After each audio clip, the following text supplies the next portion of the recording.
High School for tonight's softball matchup between the Valley Tigers and your Northwest Wolves.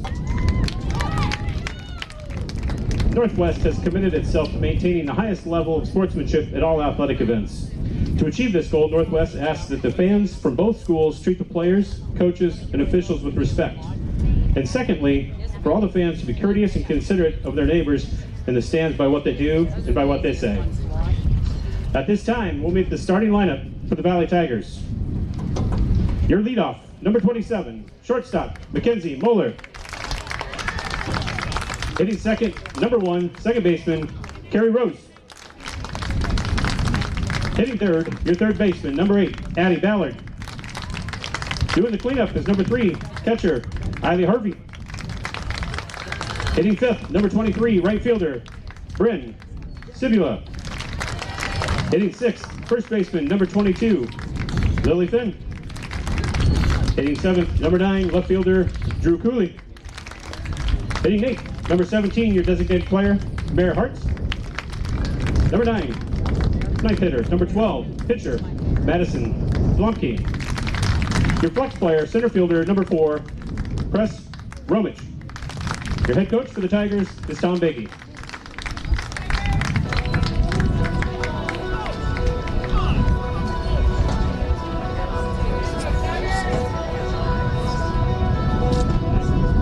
And now, your starting lineups for your Northwest Wolves. Your leadoff, number 11, pitcher, Sophia Schneider. Hitting second, number 1, right fielder, Anya Van Zetten. Hitting third, number 7, first baseman, Laura Richards.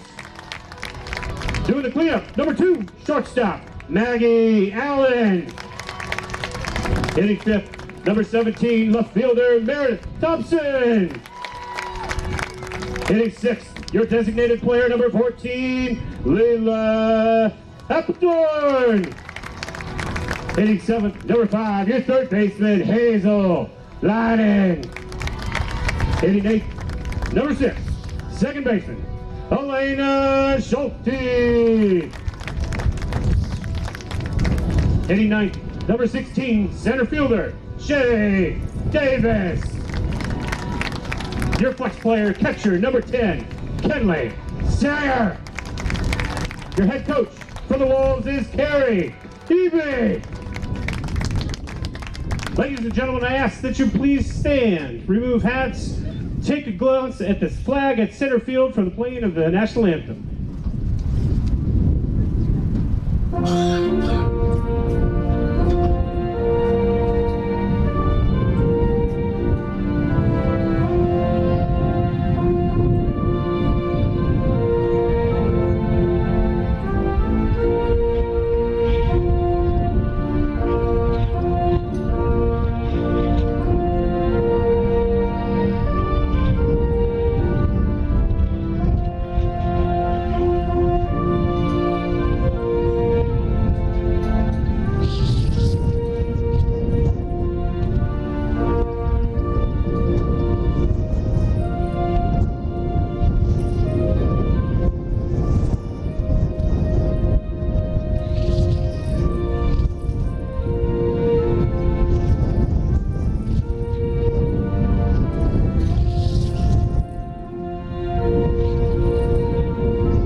The walk brings up number 1, Carrie Rose.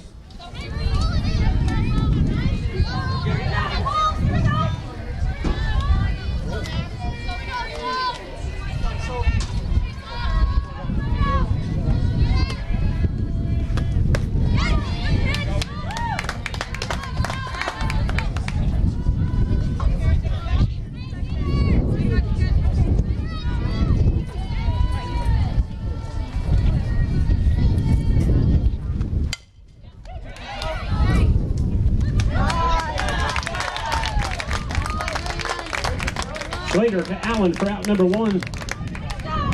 That brings up number 8, Addie Ballard.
Brings up number 3, Riley Herb.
Yeah, that hurt me, I'll admit.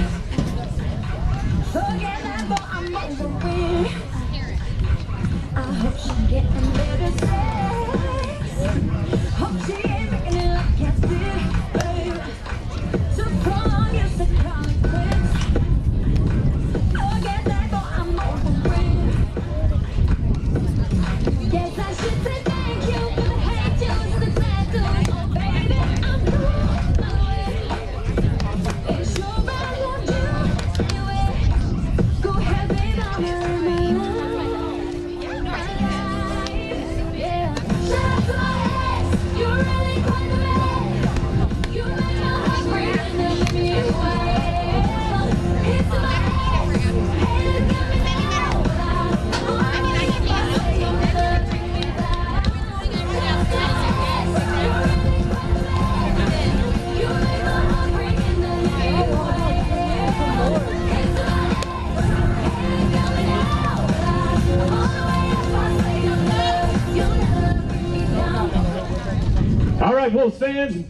some noise for your leadoff, number 11, Sophia Schneider.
That brings up number 1, right fielder, Anya Van Zetten.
Down brings up number 7, Laurel Richards.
We are scoreless after one inning.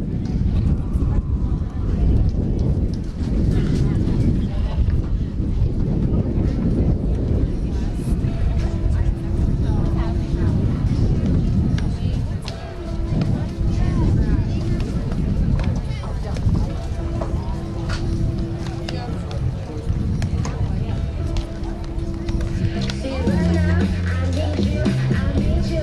Somewhere now, you are now. I see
Allen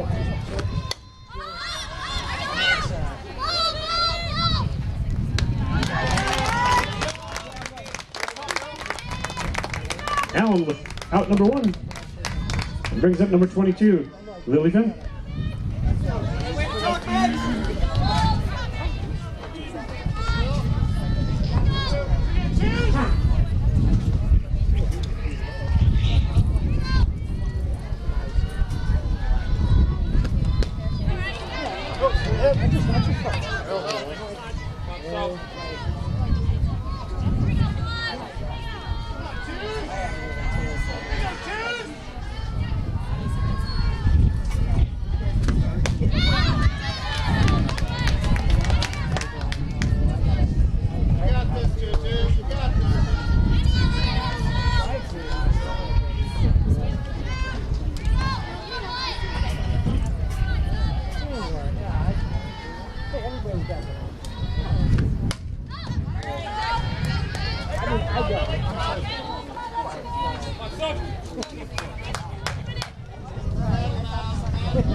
Slater with the strikeout for out number 2.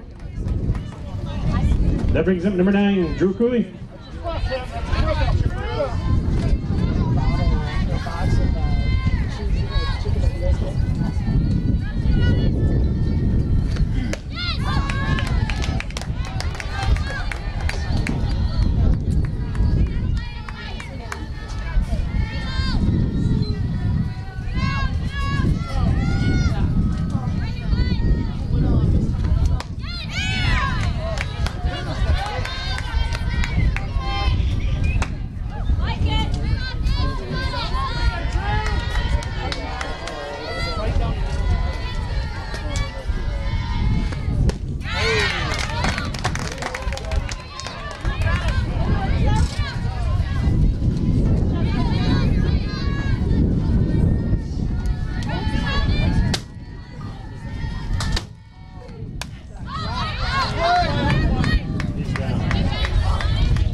Fans, make some noise for number 2, shortstop, Maggie Allen.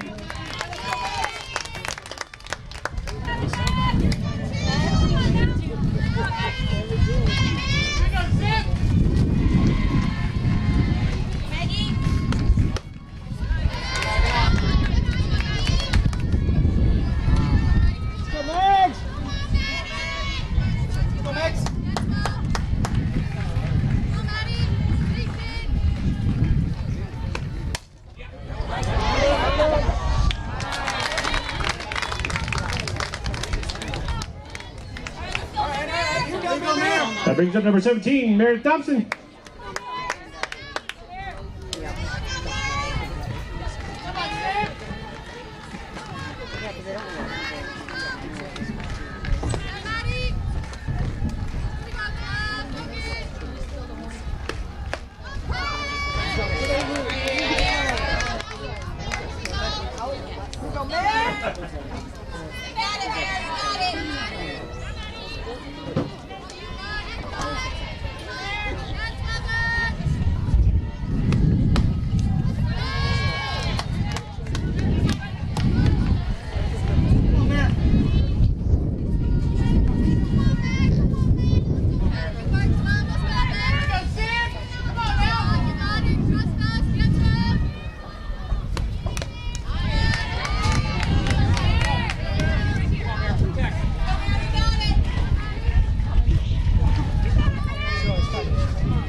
Thompson with the base hit brings up number 14, Leela Appledorn.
Two down brings up number 5, Hazel Lyman.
And with the base hit, brings up number 6, Elena Schulte.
Drive the ball.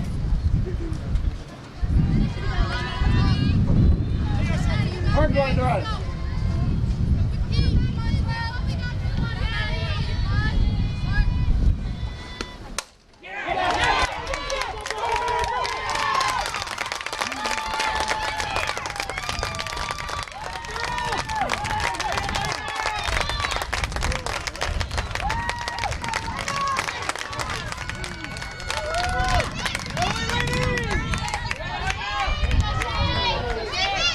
Schulte scores Thompson on the hip. That brings number 16, Shay Davis.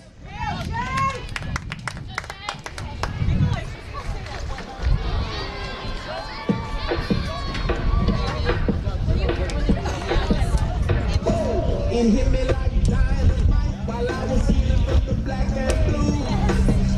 Worried about the things that I never had, or focus on what I do. A little bit of love, a little bit of time, I found out what was true.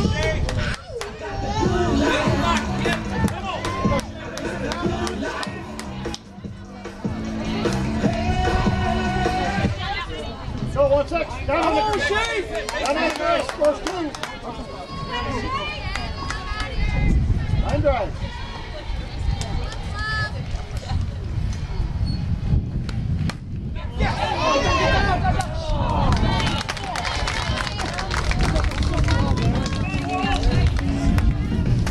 After 2, Northwest Wolves 1, Valley Tigers 0.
Leading off for Valley in the top of the third is number 17, Mayor Hart. Go. Don't waste any pitches, kids. Bottom of the order, 8-9 coming up.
go, Soph, here we go, win it!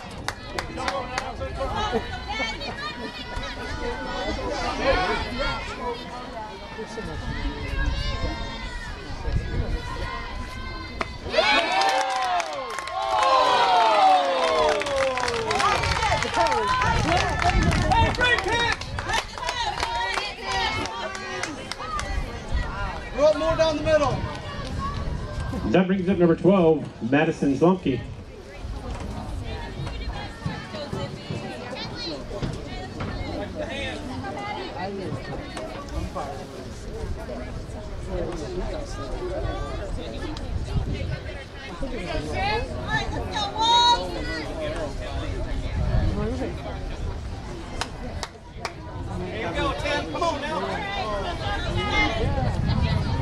In to run is number 4, Priscilla Romich.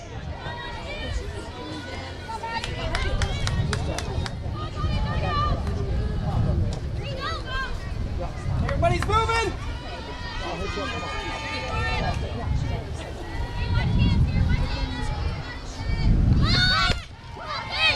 we go.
Banger to Allen for the out.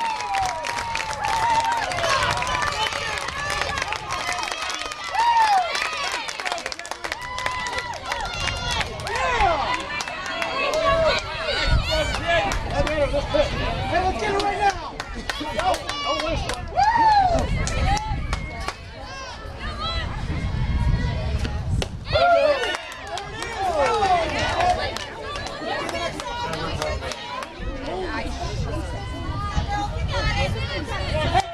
Nice job, so here we go.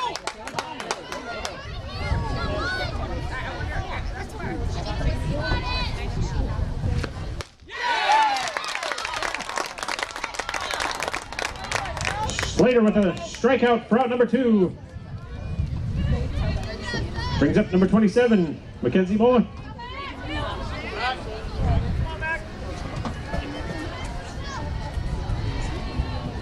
Here we go. What's up, defense?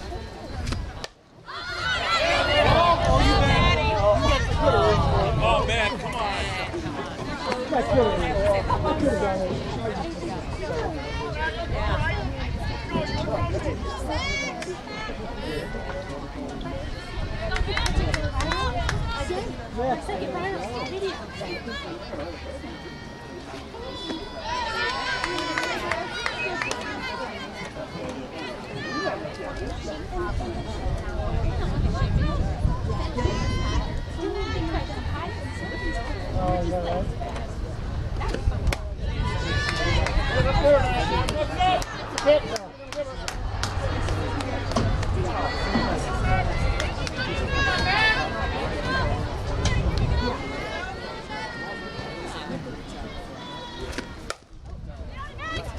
There you go, Meg.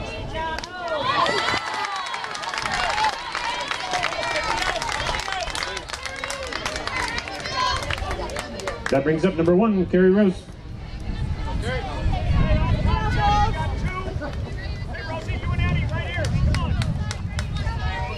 Go on, Phil, knock it down. Make a play.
Slater with the catch, crowd number 3.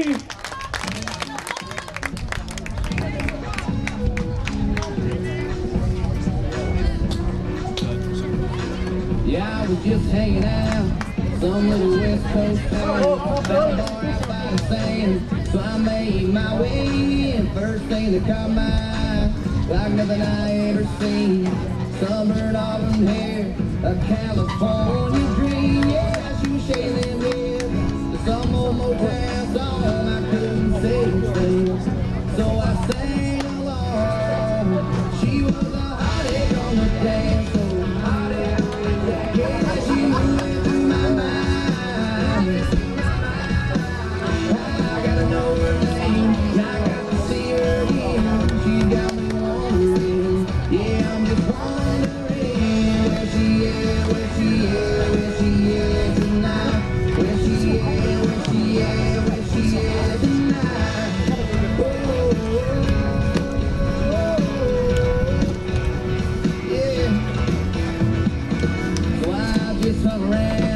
This little West Coast town, I drop by every night.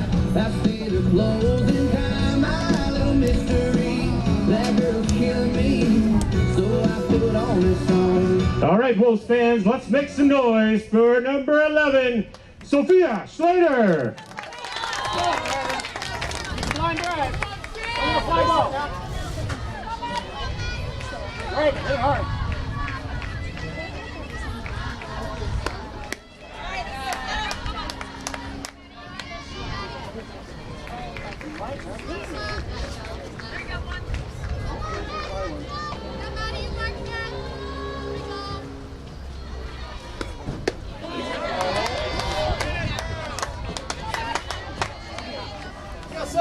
You gotta win for one.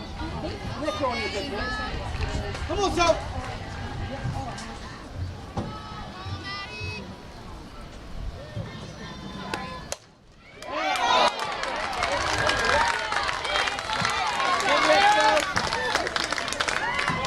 Mayor Hart with the glove work for route number 1. That brings up number 1, Anya Van Zetten.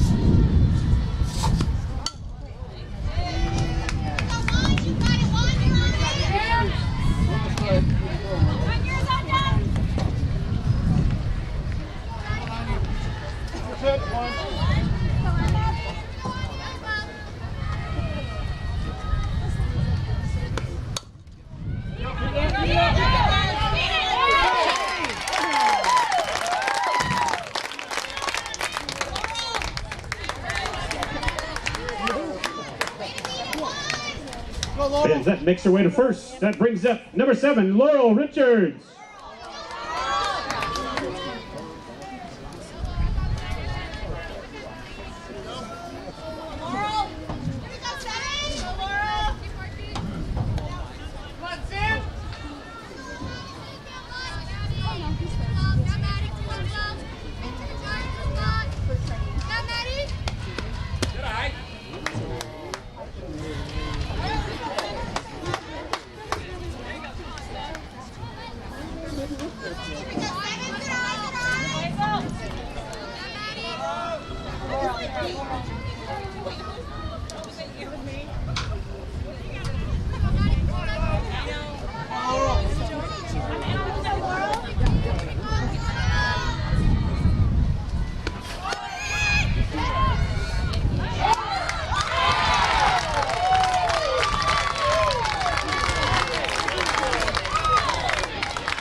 Hey, save a pro.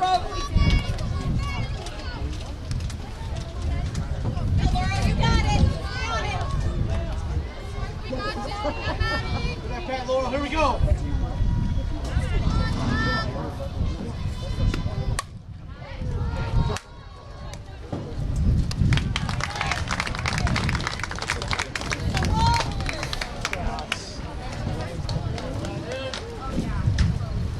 After 3, score remains Northwest 1-0.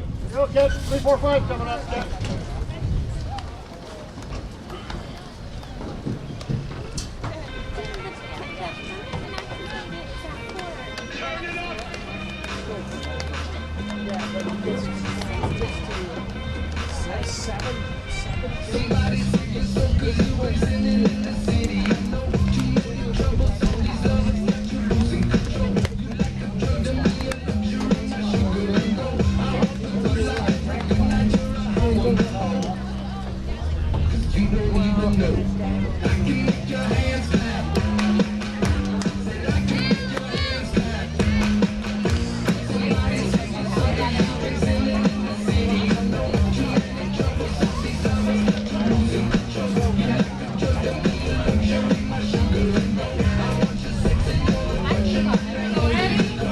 Go, kid. 3, 4, 5.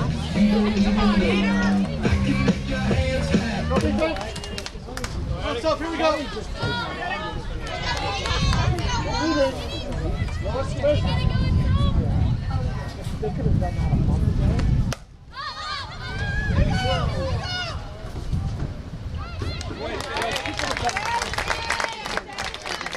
Davis with the catch for out number 1.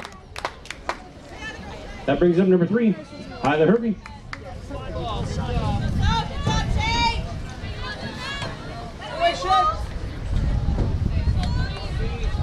Knock it down.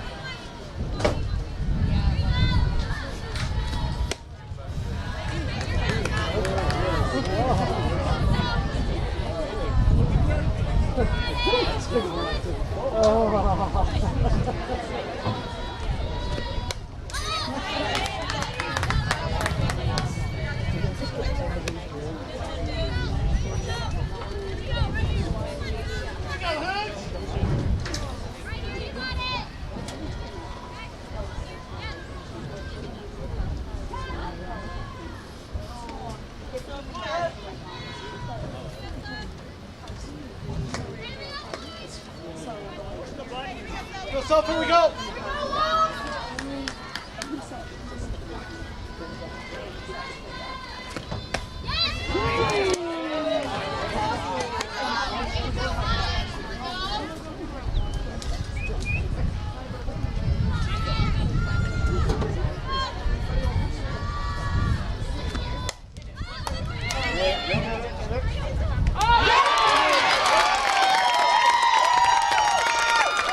Hazel Lyon with the fantastic catch for out number 2.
through the way, strolling so casually. We're different and the same. Gave you an opening, switch up the battery. If you gave me a chance, I would take it. It's a shot in the dark, but I'll make it. Knowing love, you can't shake me. When I am with you, there's no place I'd rather be. No place I'd rather be. All right, Wolves fans, stop your feet, make some noise for number 2, Maggie Allen.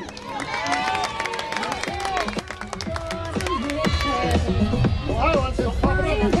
I know it's hard.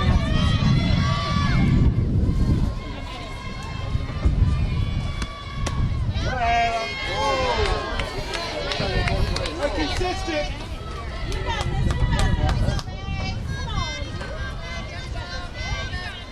Come on, Maggie. Come on, kid.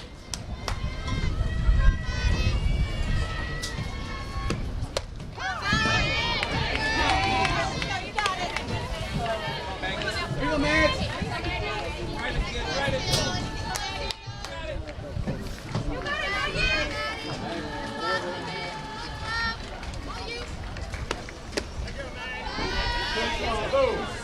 How are you? Good. Good. Let's throw it up to Go, Max.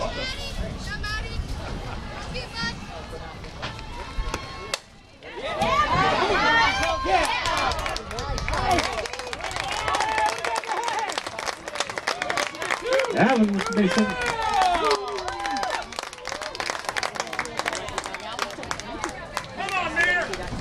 That brings up number 17, Mayor Thompson.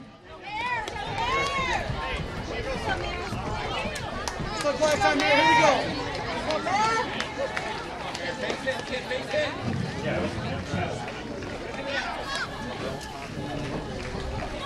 Get down. What you doing? Get down. Right side, move the runner. Yeah, we don't want to do that. We don't need that. Hey, both strikes, here we go. Getting up there, you're gonna pop it up.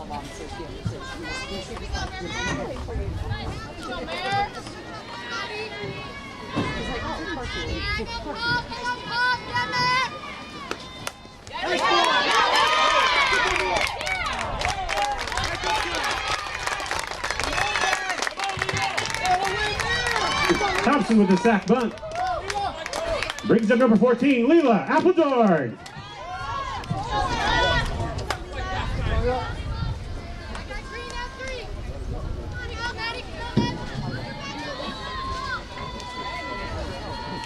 Here we go, head it down.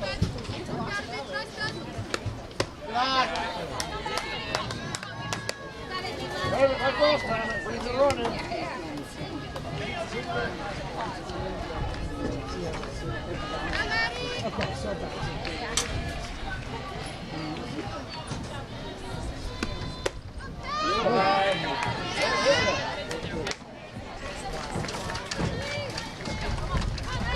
Gotta be a strike, 1-4. Right. Come on, Leela. Hi, Doc. Good, good. We know.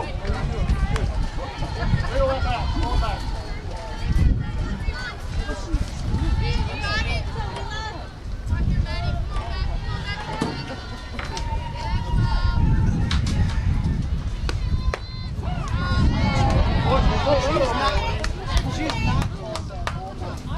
Good movement, Nick. Not yours, not yours.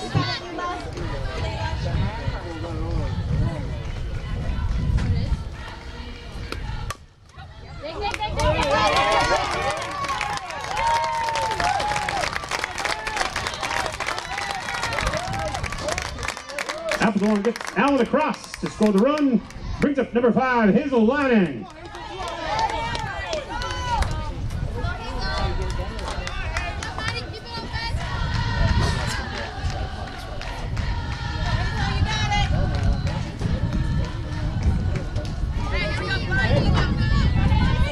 We're going to do the second. Yeah.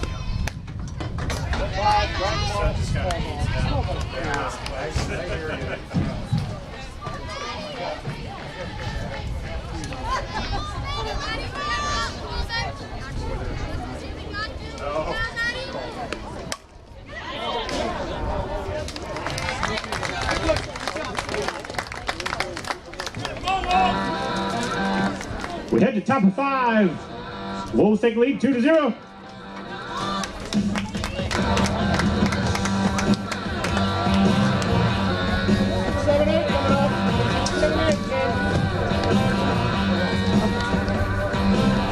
On the day I was born, the nurses all got around, and they gazed in wide wonder at the joy they had found.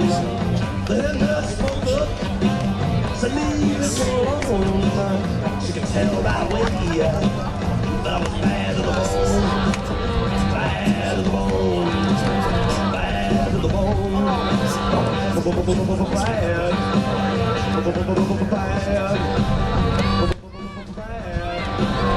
bad to the bone. I broke 1,000 hearts. All I make you.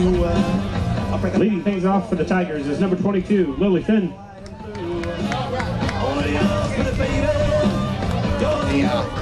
Caleb, when you get a chance, I'm going to need you to lower the camera on that tripod because unknowingly it's kind of blocking part of the PTZ shot that we're doing right now. So just lower it like 6 inches and it should be fine.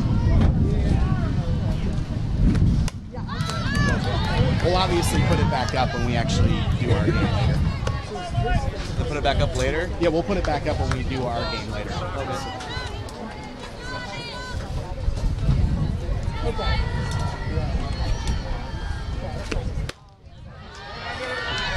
Hey, hit him up.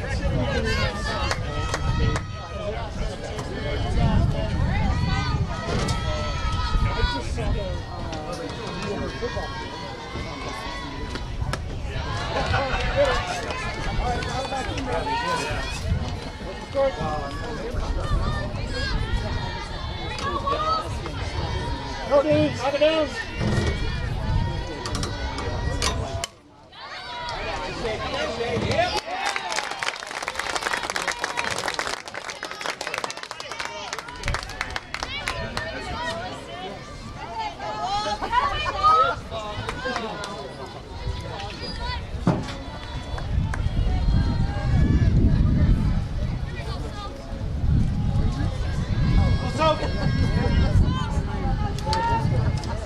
Yeah, I was going to send a Waukee in Northwest.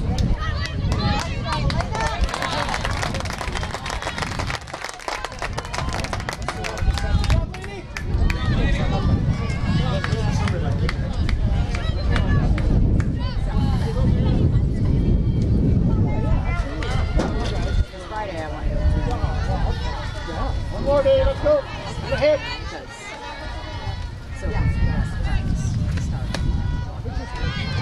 Go, number 8. Number 8. Let's get him.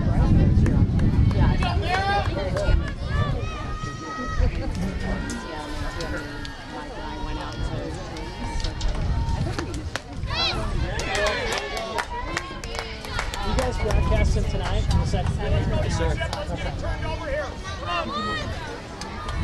We're on a CISM. Ready over there. Okay. Guys, you ready at third?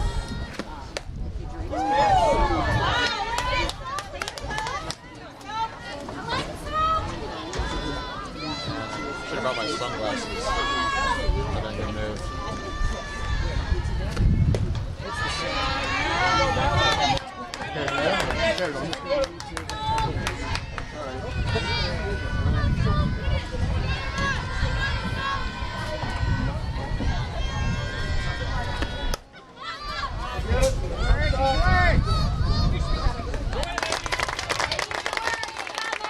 Allen with the pitch for out number 3.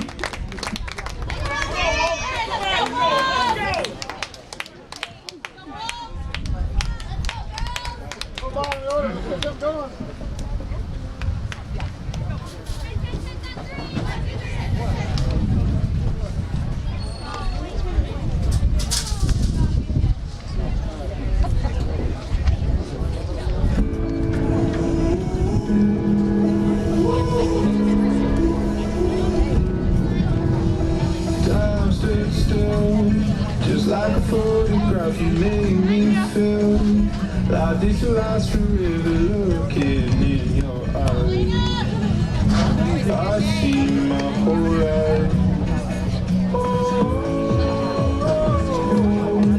They say you know it, but you know it, I don't know.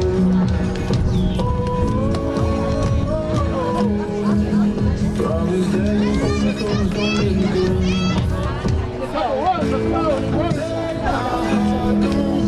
All right, Wolves fans, make some noise for number 6, Delana Schulte.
Now up for Northwest, number 16, Shay Davis.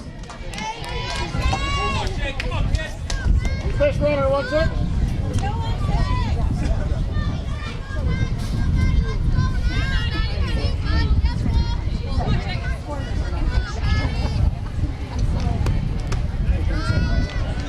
Wait. Got ball coming in. Come on, kids!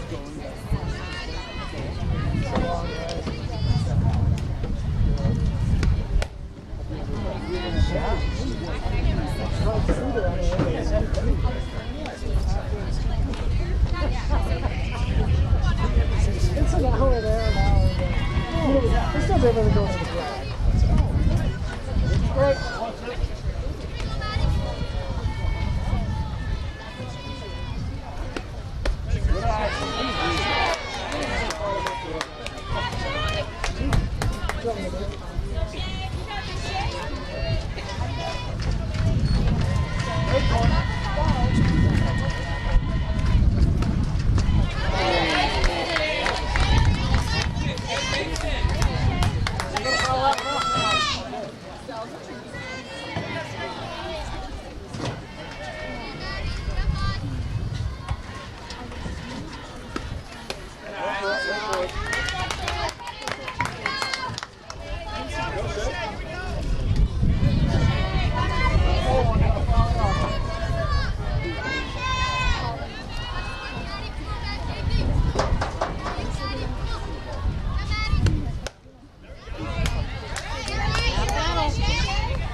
Come on, Jay.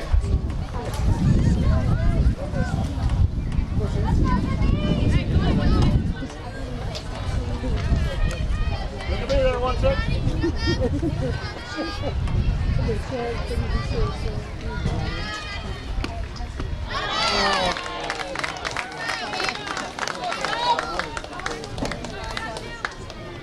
That brings up number 11, Sophia Slater.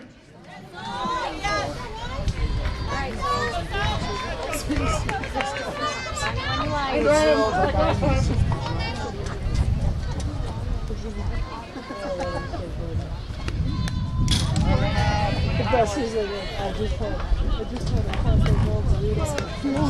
What's up? This is like a bad player.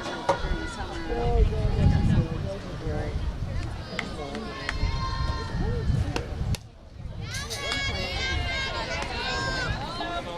What's up?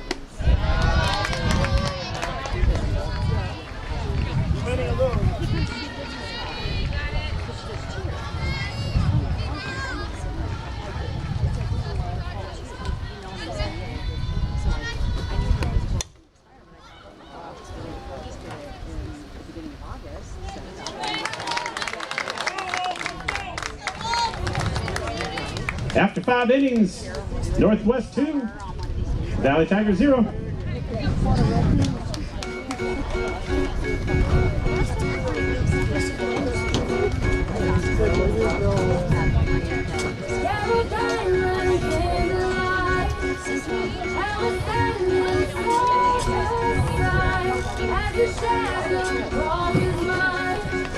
What it takes to come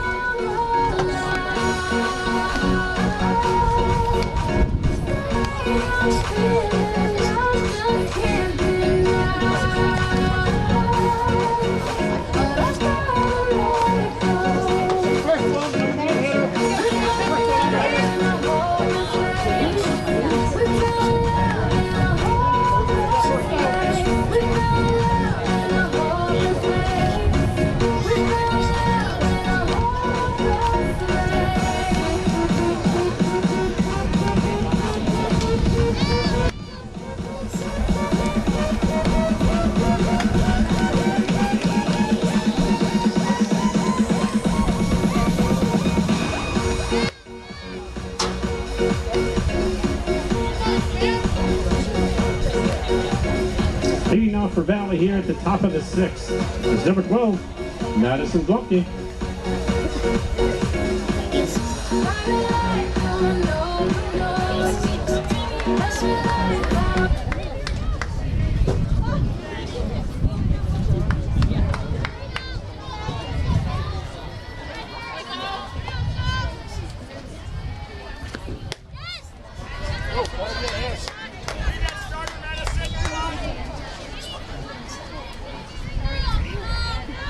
So here you go.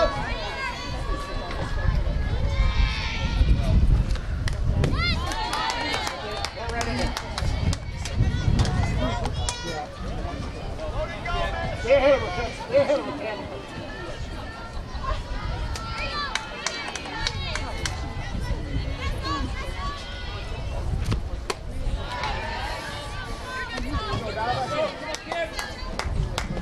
Looking for a walk.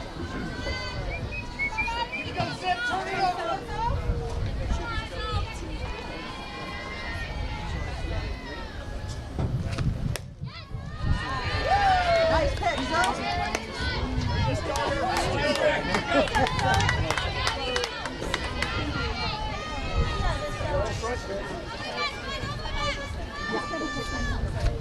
There you go.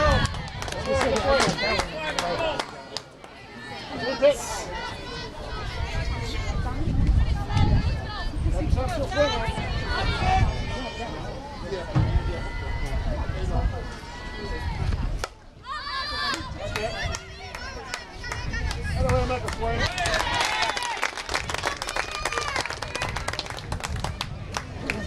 Thompson with out number 1. That brings in number 27, Mackenzie Mullen. Top now, Ken. What are we going to do with them?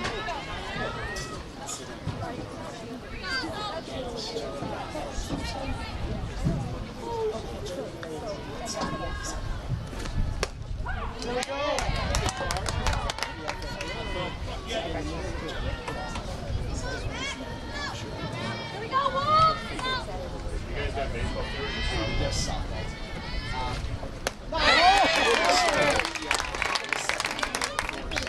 that one again.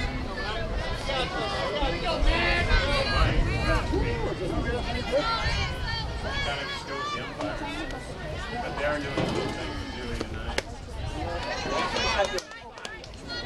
I don't Go closer now.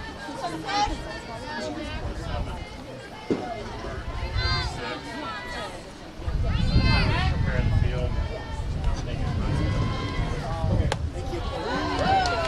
I can delay. I'll try to help you out as much as I can. Don't make a swing. Gotta be close.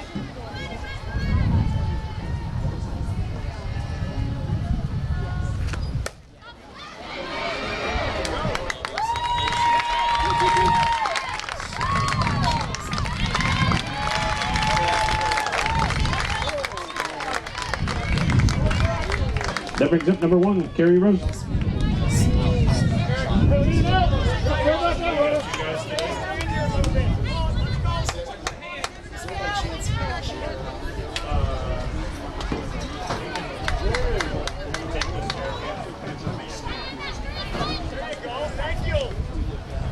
We'll find, yeah.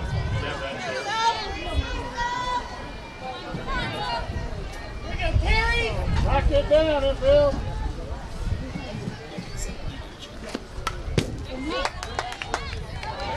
Gotta make a play, gotta get him out.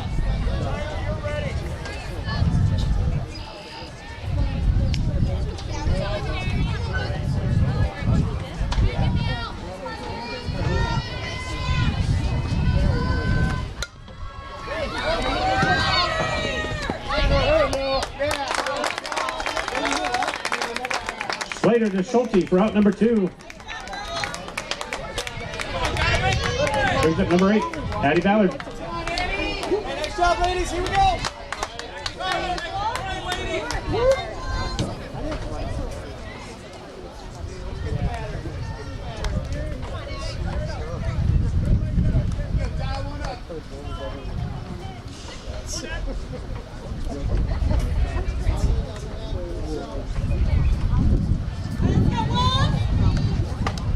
Oh, you back here, Ken. Gotta block everything, Ken.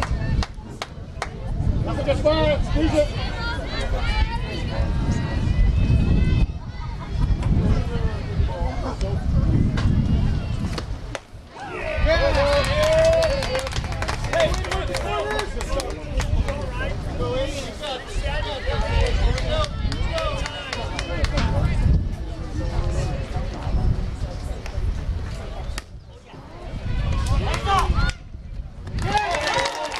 And to Richards, round number 3. Wolves fans, stand up. Make some noise for that defense.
Nothing up, one. Nothing up. Get one you like. Line drive.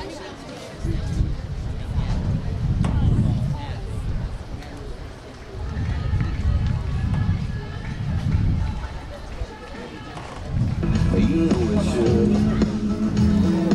Plain and simple, girl and dimples, know just how to time. Starting things off here in the bottom of the sixth is number 1, Anya Van Zetten. Hey, let's pass the bat. Let's go. Come on, one.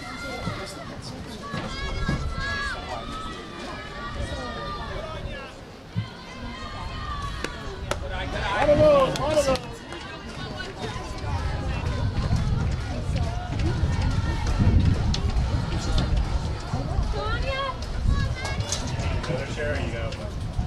No, we're trying to find her.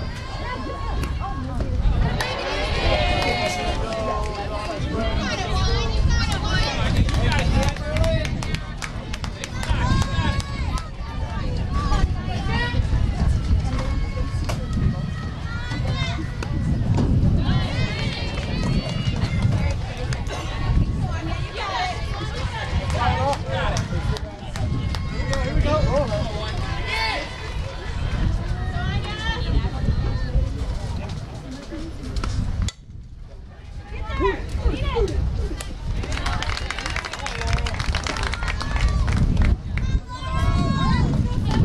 Now up for the Wolves is number 7, your first baseman, Laurel Richards.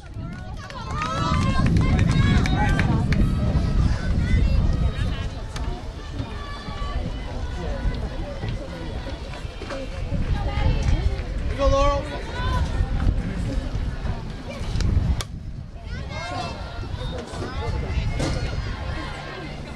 You have to.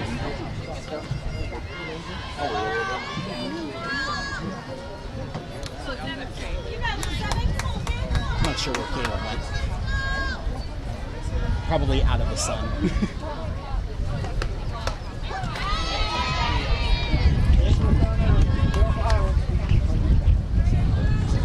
we go, Laurel.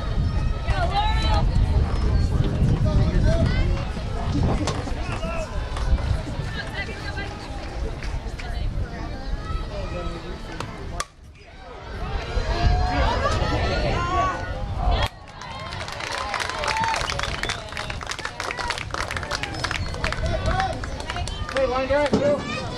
That brings up number 2, shortstop, Maggie Allen.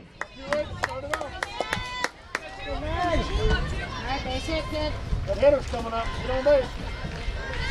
Come on, kid. Come on. Big riders.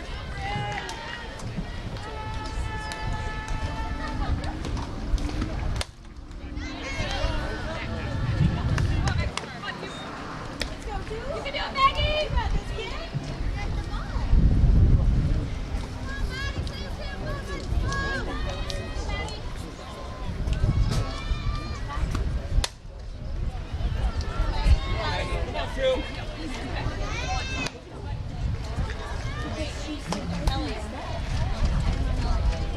Go, Chip. Come on, Max.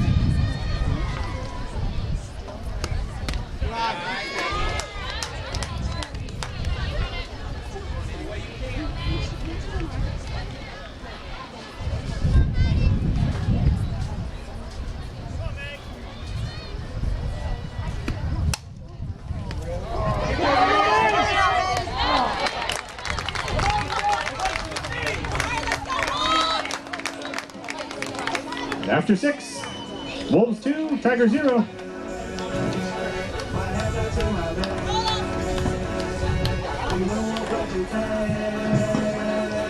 4, 5 seconds. 5, 6, 7.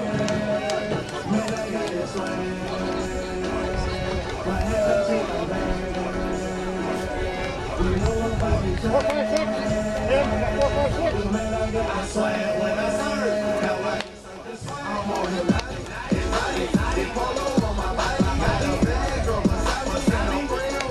That first one's gonna have to count.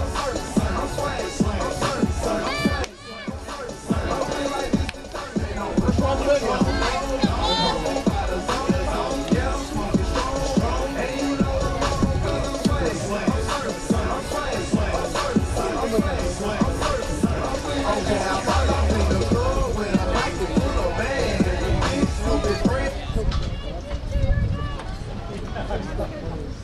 Leading off the top of the 7th, number 3, Isla Herbie.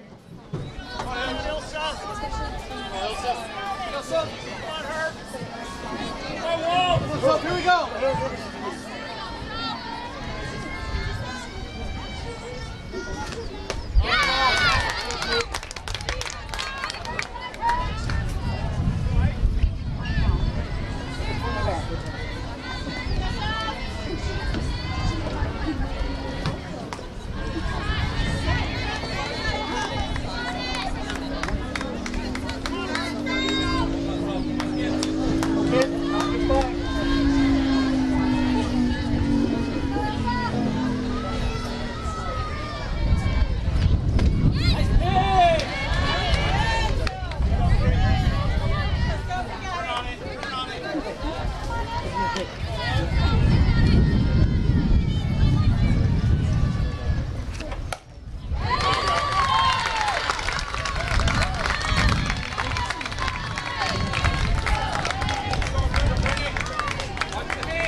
Get it out.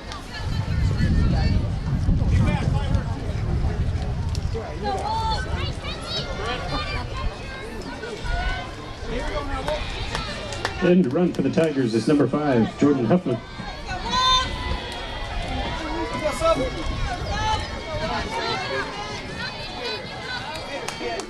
Come on, defense. Gotta knock it down, get him out somewhere.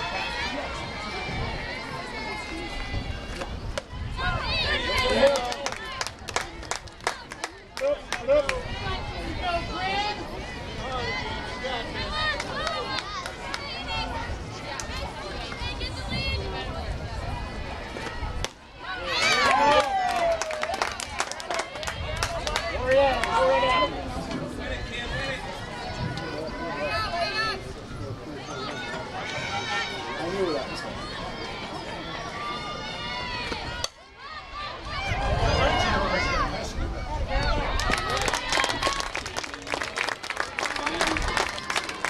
Van Zetten with the catch for out number 1. That brings up number 22, Lily Finn. Hey,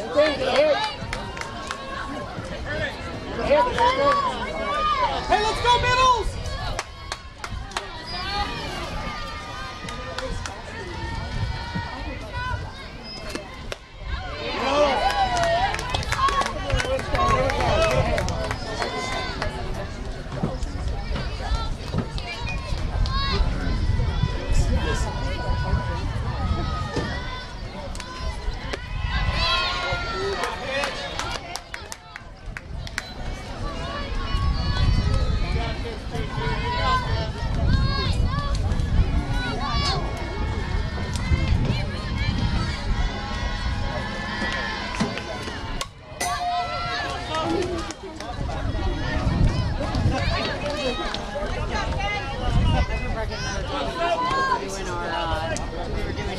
Okay, don't mess around. Come here. Just straight up here.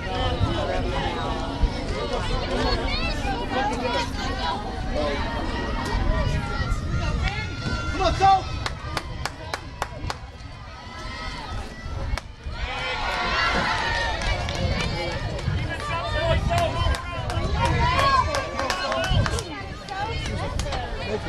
Right now, Ken, right now, we gotta do it.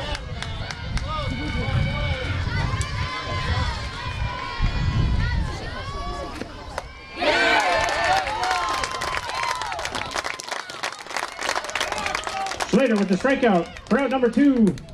Brings up number 9, Drew Cooley. Hey, ball's coming to you. Here we go. Right now, we got him.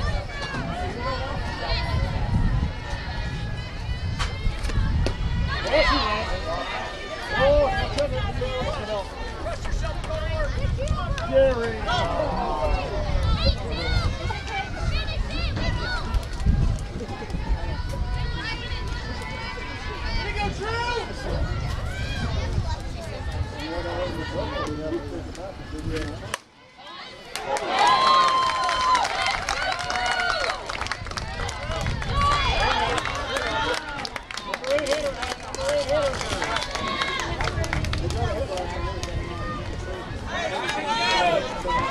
With 2 down, that brings up number 17, Mayor Hart.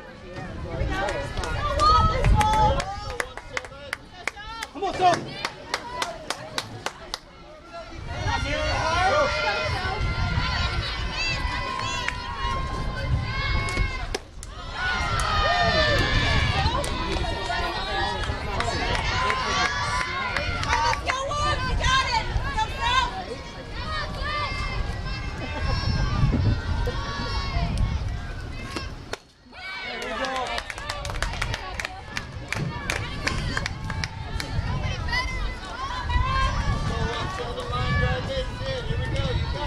Knock it down, infield. Yeah!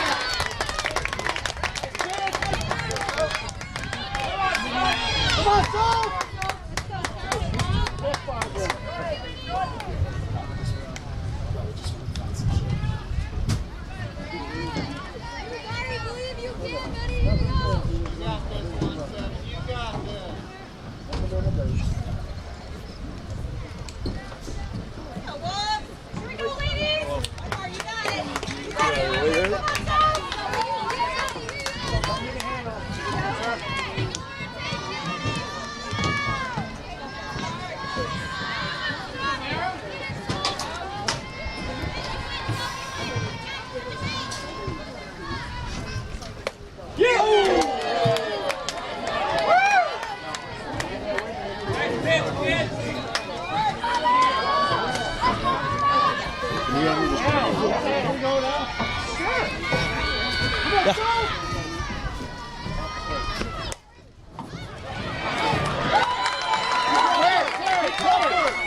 Harvard base hit, scores 1. Play, keep them where they're at, Tim. You can get by. Brings up number 12, Madison Slumke.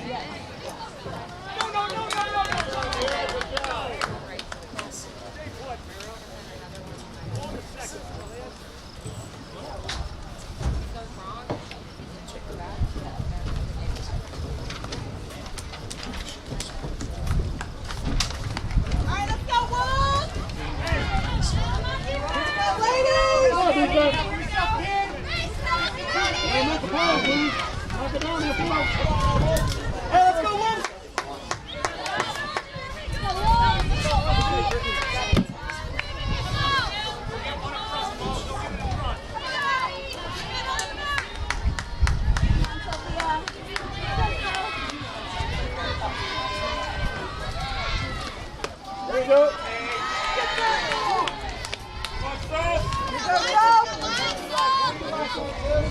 Keep fighting, Sal. Come on, Seth, here we go.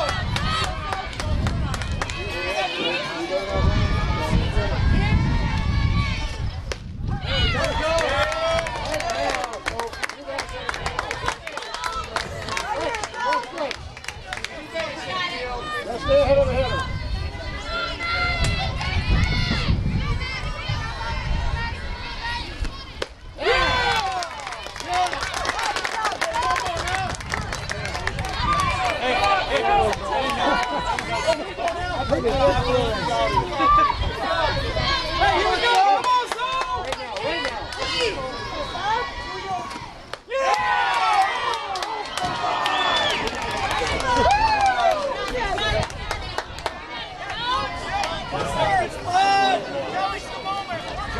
Come on, Saul! Come on, Saul!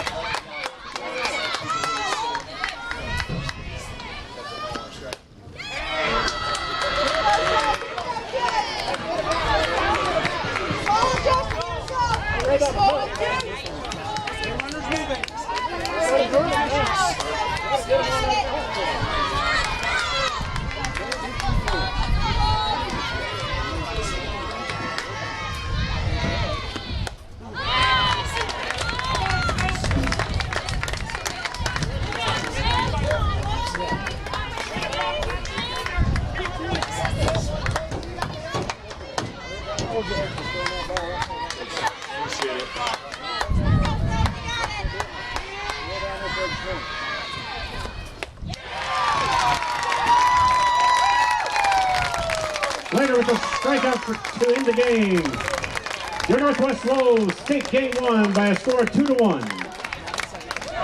Game 2 to follow shortly. Right up where color tonight, dark.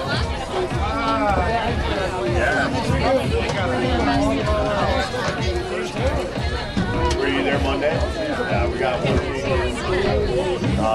baseball game.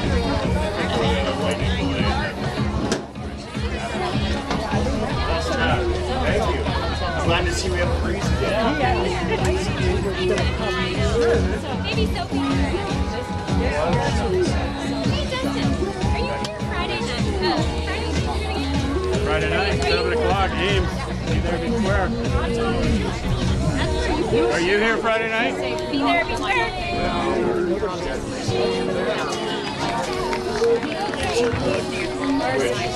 Thanks for coming, dude. I sent you the link.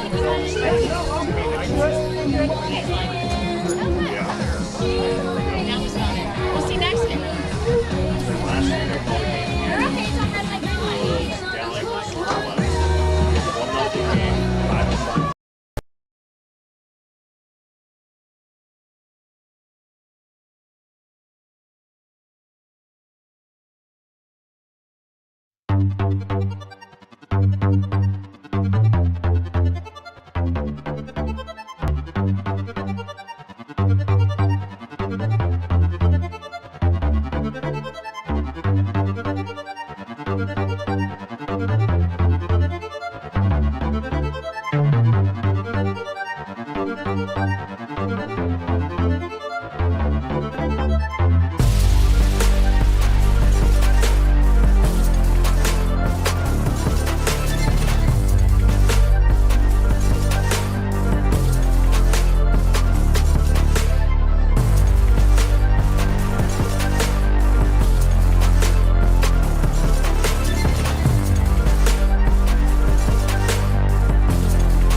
By his son, Ben. Good evening and welcome to Northwest High School. Ladies and gentlemen, a huge We have two retiring athletic directors here throwing out the first pitch at this Northwest and Valley softball game. There's Jim Dewey, does the underhanded pitch for Northwest, and West Des Moines Valley's Brad Rose. Big round of applause. Both of these guys retiring. Dar Danielson here with John Schaefer. And they were just mentioning all the titles and the things that these two have done. It's a big legacy for both of them, isn't it? It is, absolutely. I mean, Waukee kind of, build into a power, and then they split off, and he comes over here to Waukee Northwest. And man, this is the first softball game I've done at Northwest. This complex is beautiful over here, isn't it? Great facility. Obviously, you've got the main field that we're on currently, and then just behind us, you've got the baseball field, and then you've got two practice fields as well, so they don't have to rip up their game day turf. Let's put it that way. So. All right. Well, the first matchup between these two, number 1 and number 5, and it went to Waukee Northwest. They played 2 runs. And going into the top of the 7th, Valley got a run in, had 2 runners on with 2 outs, and they were close to taking that to extra innings. Absolutely. And so Sophia, I got to catch her last name there, Sophia Schlatter had a great, just great performance there, closed out things in the 7th and knocked that one out of the park to get the dub. And certainly this is a Northwest team with just 3 losses this season, ranked number 1 for a reason. And saw them last week in a 1-0 win over Dowling Catholic. Certainly looked a part of a number 1 team. But Valley, perennial powers under Coach Backey there. Backey, yeah, and then I saw a tweet where he was just named National Coach of the Year, or National Hall of Fame, I believe. Yeah. So, yeah, both these coaches. And I believe that would be the 16th straight win for Northwest since their last loss. Valley came in winning 7 until they lost this one. So I got a feeling we're not going to see a lot of runs. Could be another pitcher's duel in this one, I'd say. But at the same time, a double varsity doubleheader. sometimes these players get into a little bit more of a rhythm in the batter's box and maybe start to get a little bit more comfortable taking some big cuts. So we'll see what happens here as we get ready for first pitch. I think Northwest took their only other meeting this season in the first matchup. So umpires are out getting the lineups set there, and they are getting about ready to go here in this second half of the doubleheader. And the thing about both these teams, they have players that can move all over. They're versatile athletes on both teams and can do just about anything. And that depth is important, especially when you get into a tournament situation. Absolutely. And when you look at the tournament, obviously this year we'll stay in our standard format, but next year we move to that double elimination. Going to be amplified even more to have that depth, especially in the circle, because you want to keep legs fresh and keep arms fresh, more importantly, for these pitchers. But no less, we're going to see a little bit of a 1-2 combo here, the right hook and the left hook for Northwest tonight. Is here coaching tonight. All right. However, he should be receiving an award for his National High School Coaches Athletic Association Hall of Fame presentation. He has decided to coach his Valley Tigers tonight as they take on your Northwest Wolves. That's dedication. So they're Coach Bakey. just announced that about Coach Bakey, and yeah, he didn't go to the presentation. He stayed here to coach, but you figure that's a coach. He's a guy that doesn't miss a game unless you chop both his legs off. I'm guessing that'd be the only way to keep him off of a diamond. So congratulations to him. Certainly well deserved, and one of the many great coaches that have helped guide so many young women in this sport and in life. Mackenzie Moeller will lead it off here for Valley. Comes in hitting .547 is her average. 31 home runs on the season. So she's a big stick to lead it off. Takes it low for ball one. Natalie Zatlukel in the circle for Northwest. Second pitch is ripped to the shortstop. She comes up, throws to first. Maggie Allen for out number one on the 6-3 putout. Nice play there, sitting on the ground ball and taking the time to make the throw across, and that's a big first out there, settling things back in. So the infield, Leinen, Schlater, Schulte, Allen, and Richards. The outfield left to right, Thompson, Davis, and Van Zetten. Here's the pitch, a strike to Carrie Rose, as we mentioned, the daughter of retiring athletic director Brad Rose. Carrie Rose comes in hitting .333, holds it out like she's going to bump, pulls back, takes the ball. 1-1 the count to Carrie Rose. Got a little bit of a breeze blowing across the diamond here. Kind of out of the north, the south. Get my directions right. There's a ball.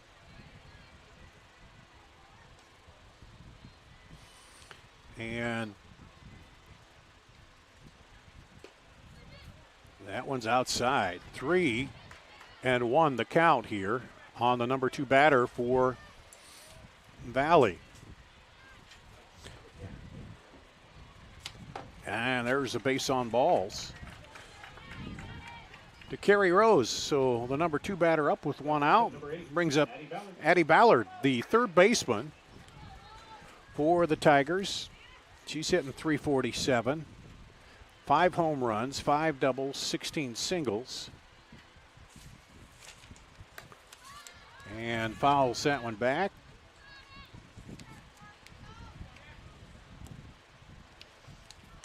For Carrie Rose coming in, she was 7 of 7 in stolen bases. I did not see if she got one in that first game.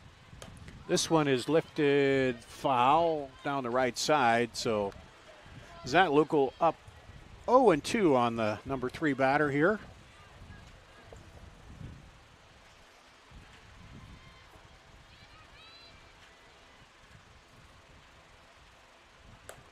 This one, good piece of hitting right in the hole between first and second. And it was kind of short. Slater did a good job to fire that in from right. Made it a close play, actually. Absolutely. Ballard had to be on her horse there. That little flare out into right. And nice throw. Just a little late, but now Valley in striking distance with the cleanup hitter due up. So here we go, Ilsa Hervey. She'll be catching tonight. She steps in, rips one, it's going to drop, and gets by the right fielder. And that'll bring in 1 run, 2 runs. Hervey goes over to third, and it might be stuck in the fence out there. Or no, did they get it in? Looks like they got it in. They got it in, okay. Right fielder just knew she was going to have a play at the plate there. If she fields that one cleanly, instead it sneaks under her mitt, and that'll be a triple for Ballard, or I'm sorry, for Hervey, and bring in 2 Tiger runs to start the top of the first. Yeah, they're going to charge that as an error on her. Would have been a single for sure. Yeah.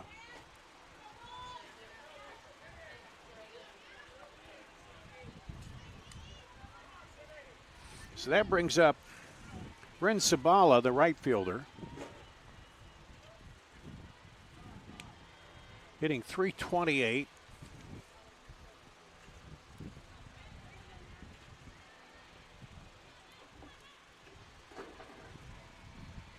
This one lifted high towards center. Schulte gets under it. Now we'll throw to the plate, and the run will score on the sacrifice to center. And I'm going to bring this up. A walk at the second batter. Those walks, coaches hate that. It ends up hurting you there. Absolutely. And then a 2-strike line drive out into right for the 3-hole hitter, too. And back-to-back kind of mistakes, I'd say, lead to the big first inning for the Tigers, and they're going to try and keep a 2-out rally going here. Lily Finn, the first baseman, up. She takes a ball on the first pitch. Takes it high for ball 2 on the second pitch. Well, the Tigers 3 runs in on 1 hit and an error.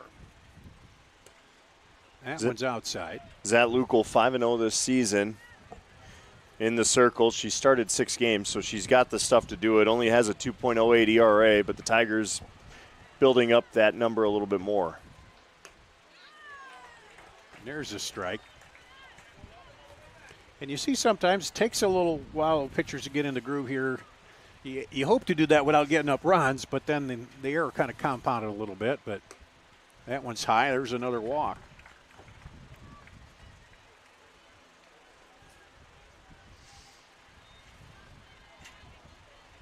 So, yeah, for the Wolves right now, obviously nothing to panic about. But I do think the varsity doubleheaders do make it interesting, Dar, in the sense of kids seem a little more confident to swing the bat a bit. Cooley hits it to the second baseman. She comes up and will get the out. So 3 runs on 2 hits, 1 error for the Tigers in the top of the first. They lead 3-0. We'll go to the bottom of the first after this on CISN.TV.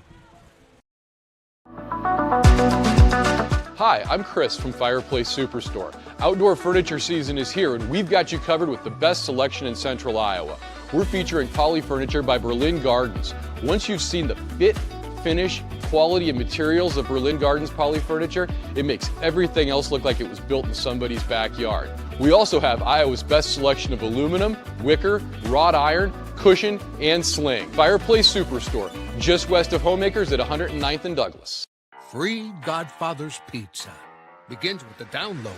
Order through my new online ordering app and start earning free pizza and sides. It's easy. Download the Godfather's Pizza online ordering app today. Do it. Slonky.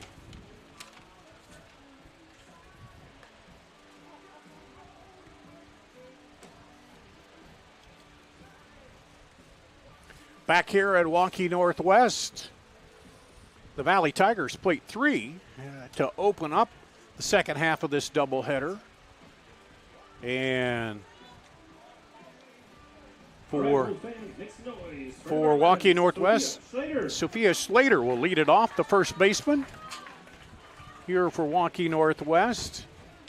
She's hitting .397 on the season, 10 home runs. So I thought you always started your top hitter in the cleanup spot, but both these teams have their top home run hitter lead it off here. It's that swing mentality. Get them up to the plate a little bit more, right, and see if you can get the bottom half of your lineup going. There's a ball.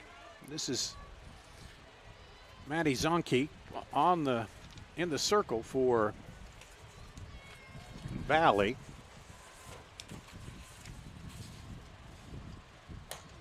Oh, and fouls that off. Mira Hart this season, 3-4 on the year, 7 starts in the circle for the Tigers, and 4.39 ERA. For the sophomore.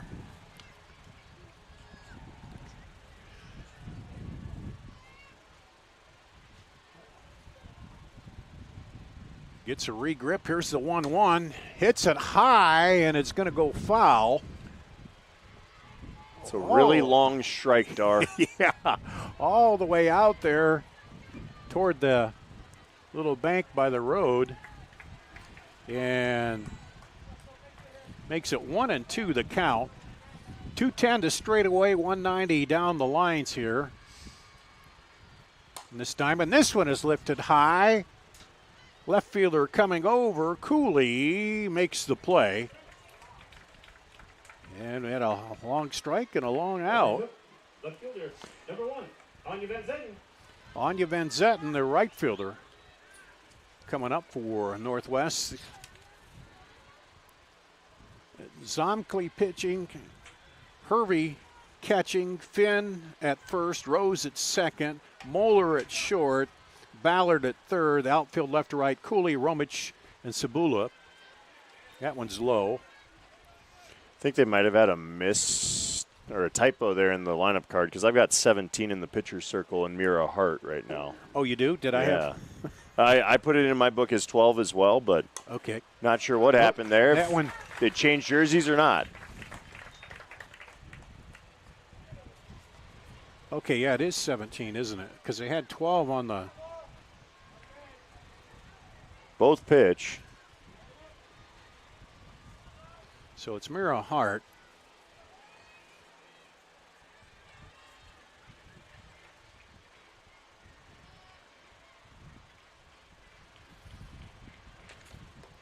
That one's outside to Laurel Richards, the third baseman.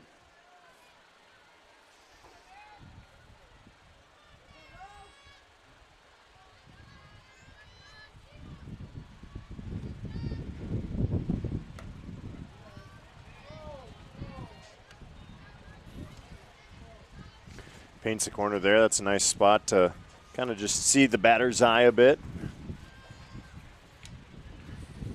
1-1 count, 1 out, 1 at first here for Northwest. Bottom of the first. Trying to get some of the runs back. It goes to the first baseman. Second baseman covers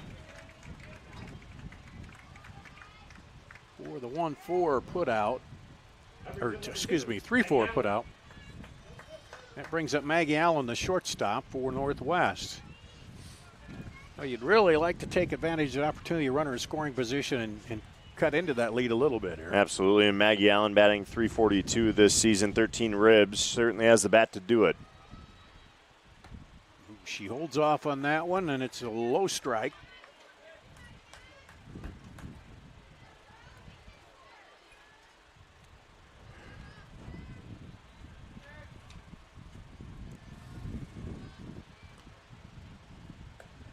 That one just on the outside edge, so 2 of those were, Allen was thinking about it and held off, and they were both strikes.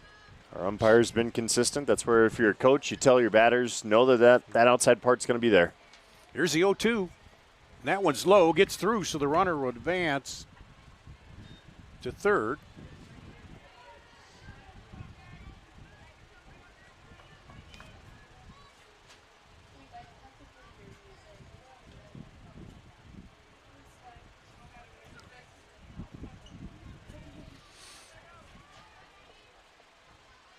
And it's a 1-2 count on Allen, the number 4 hitter, trying to bring the runner in from third, calls time. This is not too bad at 8 umpire. You got a little breeze out there, you know. And luckily, we're not playing at 3 o'clock in the afternoon, too. This one, she tried to go down the line right and fouls it off. Good piece of hitting there from Allen, though, to battle that one off. See if she can turn on one a little bit more and if you get it down, their first run. Get it down that line, it's maybe a longer throw from right to. Here's fouls off another one. Hanging in there after falling down 0-2. Trying to bring Van Zetten around from third.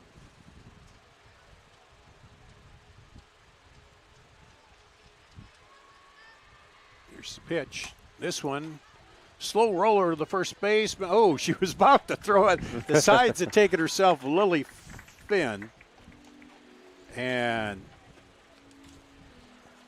at the end of one, 3-0 Tigers. They'll come up to bat in the top of the second here on CISN.TV.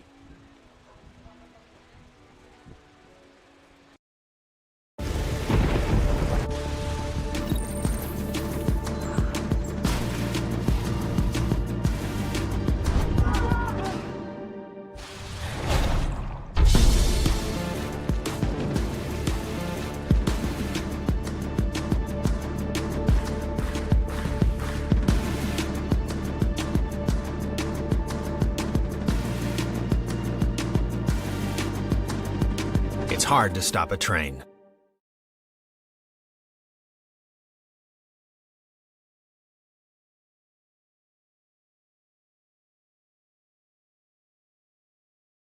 Yeah, no biggie. My first mistake of the year comes in June, so you know. Hey, it's the end of June. And we're back here, top of the second for Valley. Talking about how fast the season's already moving along here, Dar. We're into June. Yeah, just about. The last week of June, head to the fourth. This one is a strike on the inside to Mara Hart. Of course, a month from now, we'll be baking in the Fort Dodge sun. Now, don't say that. There are times when it's – last couple of years haven't been quite so bad up there. 1-1, Hart, who is the pitcher, or designated player, I guess. Is that where they have her? And then – Yep, they've got her as I believe the designated player is going to be right there. But she is pitching. Okay. Or no, I've got her at 1, and I think Zlomke is going to be our designated player. Okay. Sorry, a whole lot going on. Yeah. Okay, 2-2 here is the count on the leadoff batter here in the second, top of the second for the Tigers. Now full count. It's been a bit of a battle out there for Zatlukel to find the zone, see if she can do it here on the payoff. This one right back to her, backhands it, knocks it down and goes to first. The cat-like reflexes there from Zatlukel. I think it got on her a little quicker than maybe she expected it to. Was able to bat it down. But she had just the instinct to turn and get it. Nice job by her to keep the composure and throw it across for out number 1.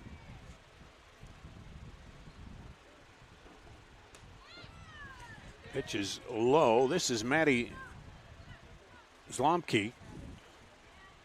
So now we got our books right, Dar. Yeah. Zlomke is not the pitcher today. She's the DP. That's correct. Okay. That's why we maybe got a little. Yep. Those books sometimes get a little ornery. And I think I kind of understand the DP and the flex, but I don't really. This was a chopper back toward second, up and throws her out. Does Schulte. Schulte to Slater for out number 2.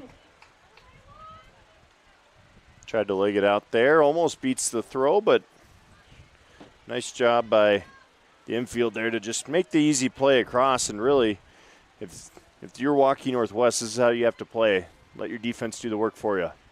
It brings up Rumke, who hit out the shortstop, grounded out the short first time up, takes a ball. She's the leadoff hitter with the power. That one's outside, and Zatlukel showing her a little respect there, keeping the ball off the plate. With 2 outs, you don't want her to send it for a ride, take right? one, yeah. Again, 13 home runs this season, 31 RBIs for Moeller. She squares up on it. It's going to go a ways. Yeah, I think I said 31 home runs, but no, it's 13 home runs, 31 RBIs. It's all good. Yeah. Either way, she's lethal in the batter's she's, box. She's somebody to be careful with. That one's a strike. 3-1. Kind of shocked Coach Bakey doesn't give her the green light in that scenario, knowing a 3-0 is going to come down the heart. The pitch was a little low, I think. And there's another one right inside on her. But the good hitters are patient. A lot of pitches so far through these first 2 innings for Zatlukel. This one to the shortstop again, comes up, hop, and got there. That late hop was just enough time to get her down the line. Had some hit. Had some pace to it. Obviously takes that nice little bounce and can't quite field it clean for the throw across.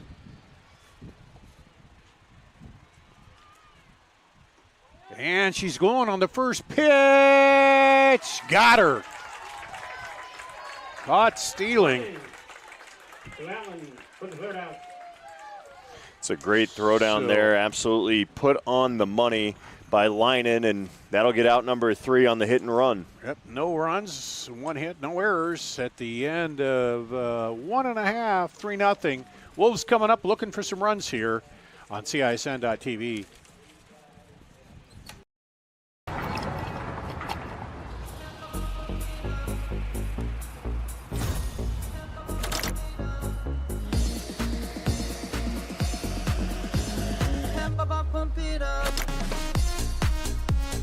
A fuel choice that even rivals can agree on?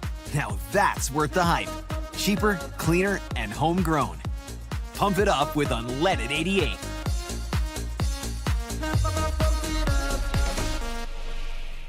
Over 1,300 vehicles on WaukeeChevy.com. Schottenkirk Chevy Waukee. If we don't have it, you can build it. Newly expanded service department means we're hiring. See the openings on WaukeeChevy.com. Schottenkirk Chevy Waukee.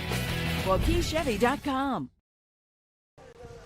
Be curious to see what they Back change. here at Waukee Northwest, we'll get a new pitcher coming out for Valley. Keely Schwingendorf, the junior. And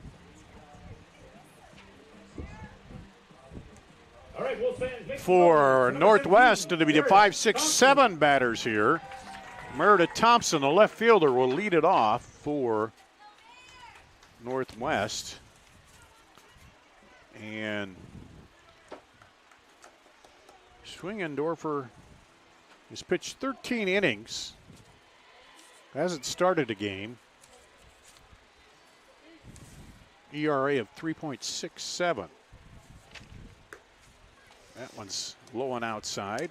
One of those spots maybe Coach Bakey feels we've got a 3-run lead. Let's just give some young pitchers some time. Give her some experience and a little more work.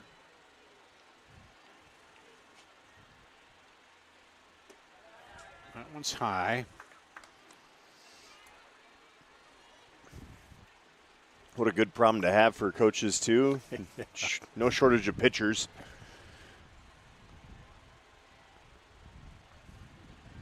The 2-0.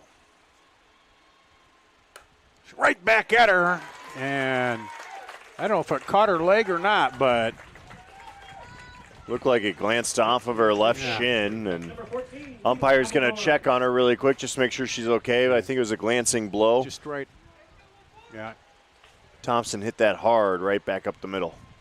So umpire checks with her. And Coach Bakey comes out, and they say she's okay, so she's going to stay in. So Thompson is on. That brings up Leela Appledorn, the DP for Northwest. That one's outside for a ball. Appledorn hitting .339.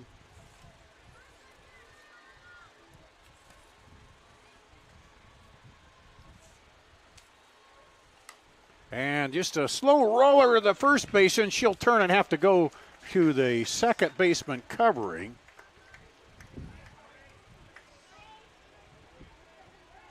For out number one. Number 5, your catcher, Hazel Lyman. Does her job to move the runner over. Yeah, I just say Appledorn did it. It wasn't a bunt. It was swinging, but it worked, right? Hazel Lyman, the catcher, steps in. Had that great throw down to end the top of 2, and see now if she can help her pitcher out with some runs batted in. Takes the ball. She's hitting .333. Now got a quick pause. Umpire's going over, and now he's called in his partner here.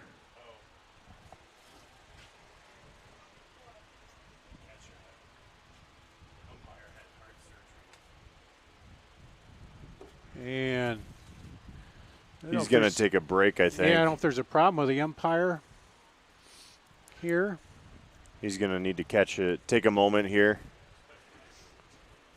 And certainly some concern over there as trainers getting some water. It is still a warm day out there, Dar. Well, I said it's not a bad day, but when you're wearing that gear, it's always hot. Game 2 of a doubleheader as well. You're in the long pants. I remember I did it a little bit a couple years in college, umpired, and even when you're out there on the bases, that heat rises up sometimes, and this is a little different than over at Waukee where they have all the turf. Now I don't know what the temperature gets on that. If it gets a little warmer, it certainly does get warmer on that. I'd say the natural dirt and natural grass will be a little bit worse or a little bit better off as far as keeping things cool. And Coach Bakey's going to send his team into the dugout. Send them into the dugout. So why don't we take a quick break here? Yeah, we'll take a quick break here. We'll do that and be back with more after this on CISN.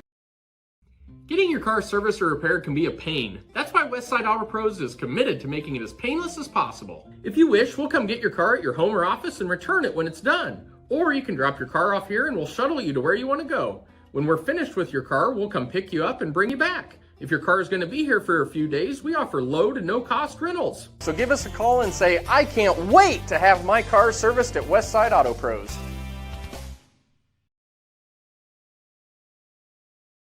Thank you for tuning into today's broadcast. Don't forget to like and subscribe to the channel so you don't miss any of our live events.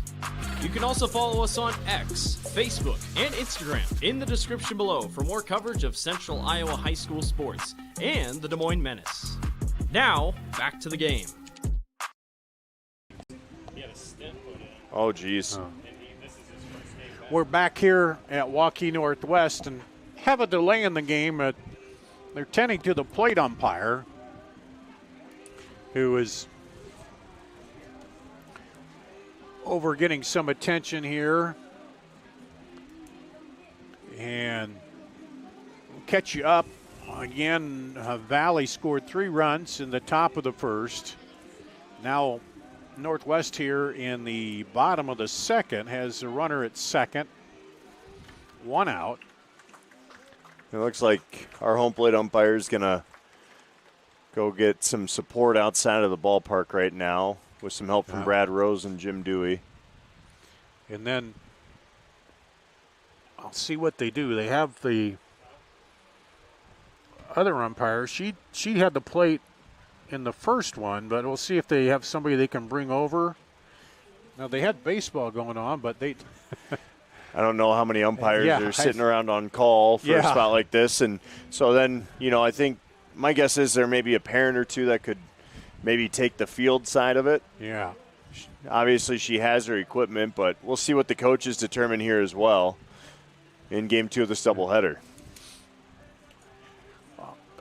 Is it just me? My first game of the season, we get lightninged out. My second game, We have an Dar. issue. Is it? Yeah. Okay. I think. No, you was- could have supported me, John, and said, "No, it's not you, Dar. I think it's just you. coincidence." I think it's you. I called a complete 1-0 game here last week. I was at the rainout over in Waukee on Monday, but no, it's obviously never like seeing anyone have to walk out in that circumstance, and I think both coaches going to try and figure out kind of what the plan is here, and hope that we can finish off Game 2 of the doubleheader here on CISN, and I think we've got a parent or two maybe coming down, see what they need.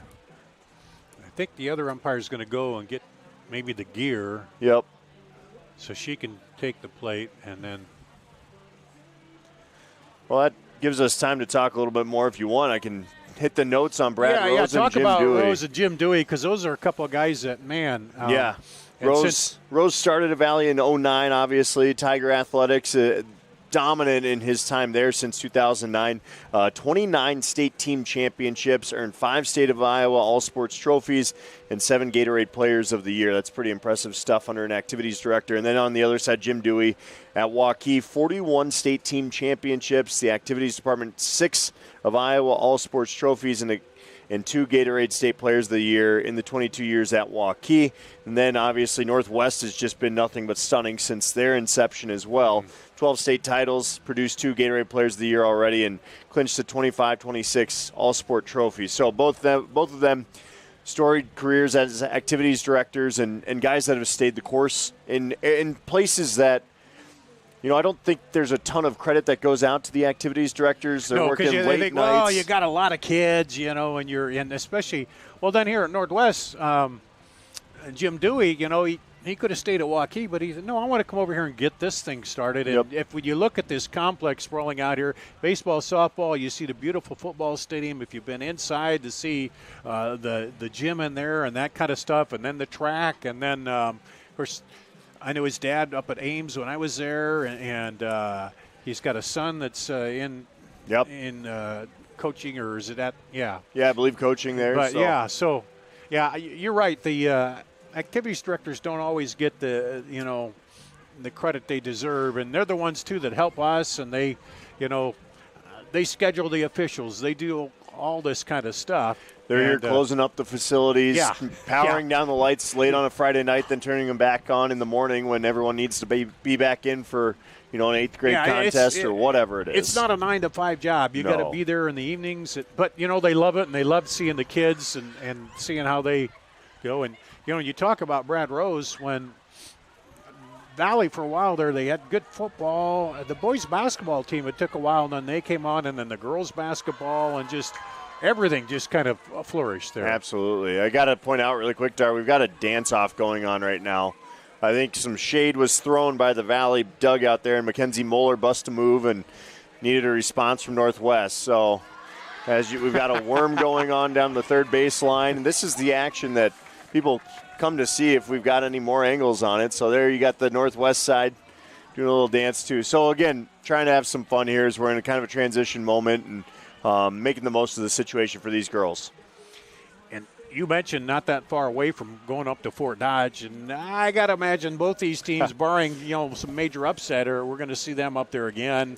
And then let's talk a little bit about that. They changed the format, so it's double elim this year, right? I believe, is it this year or next year that they're going to double? This year? I think it's this year, Is it? Okay, I'll double check that. I but could be wrong on that. But either way, it's. I think it's a great move to give teams more experience up there in Fort Dodge, because it's such a great tournament. I mean, you watch it in the college level, and I think Iowa does it right. The Union always does a wonderful job of prioritizing these young ladies as they get the state tournament experience. So I think a double elimination makes perfect sense. The only caveat to that is, if you're going to do it, I want to see a double elimination finals as well, because it's still only a winner-take-all final game. Yeah, that's. I think that would work. The trouble is, if you do that, you have 5 classes is the problem. You're right. You get when you get to 15 games. Like the College World Series in softball, you got one. You got one class, and one thing there. But when you get into 5 classes, then that gets to be a lot of games. You are correct, and I certainly understand that aspect of things. But I understand what you're talking about. Because you're like, okay, well, you're going to punish a team for their first loss. You came all the way potentially. through, and you're in the championship, and that's your first loss. Yeah, right. but, and let's say they split with the team that beats them in that championship. You know, there's never going to be a perfect answer. So I'm just excited that they're giving these teams more opportunities to play up there. Yeah. Well, and then, you know, for many years they played all the way out to 8th place, and they don't do that now like they used to, and there's been discussion about why that is or whatever. But anyway, it's just about getting more people involved, and then we can someday down the road talk about basketball and what's going on with girls' participation there. Yeah, you know, and absolutely. Things and that, but I mean, you hope that everything's sustainable in that sense, and you know I think softball numbers seem to be doing well as we do have an ambulance coming on site too for some support, I believe, for our umpire there. Yeah. So certainly wishing him the best in this scenario. It was mentioned to us off camera that coming back from his first game since a surgery, and certainly hope that it's nothing more serious than just needing some breath. Well, and we do have the lights here, so not that I'm saying we're going to go that late, but we're coaches having a discussion out there by first base about probably what they want to do, to be honest, and I think that's fine. And I think the big thing is, can they get another umpire over here? Because it's really hard to do it. You can't do it with one, you know. If you're doing a JV or lower game, okay, but a varsity game with the number 1 and number 5 team in the state, it's really hard to do with that. So, but anyway, so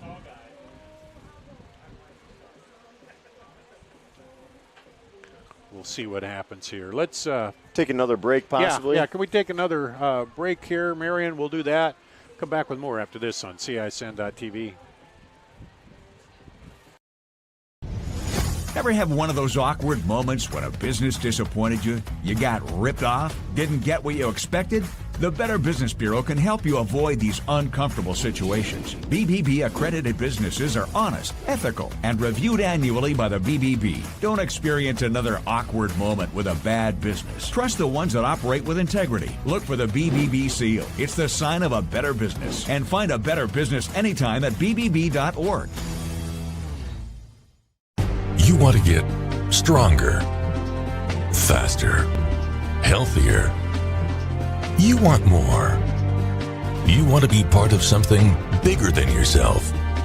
A place for people of all ages, all walks of life, that provides opportunities for all to succeed. We do that. We're the why. Build more than muscle. Build a stronger community. And back here at Waukee Northwest, we're in a bit of delay. The home plate umpire's had some medical issues, and they're tending to him. And there's PA guy up here said there might be another umpire here they could wrangle in and get him to work the bases here.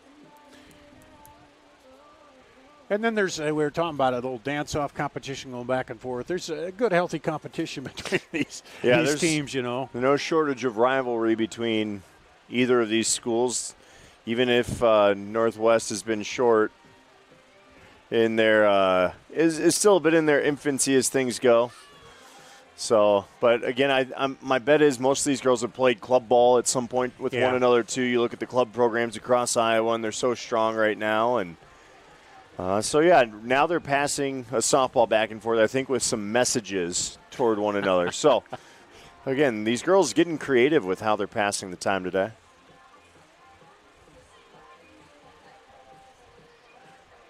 I don't know what to make of it, Dar. We need on-field reporting at this point. See what's happening there with the softball's over on Valley's site now, and they're going to put a message on there and then roll it back. We'll see what happens. Can't say I've seen this too often. No.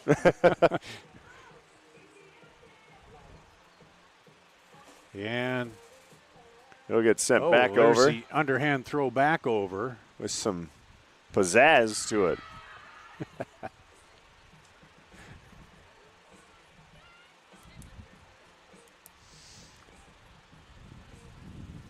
Have not seen the return of our umpires yet. No.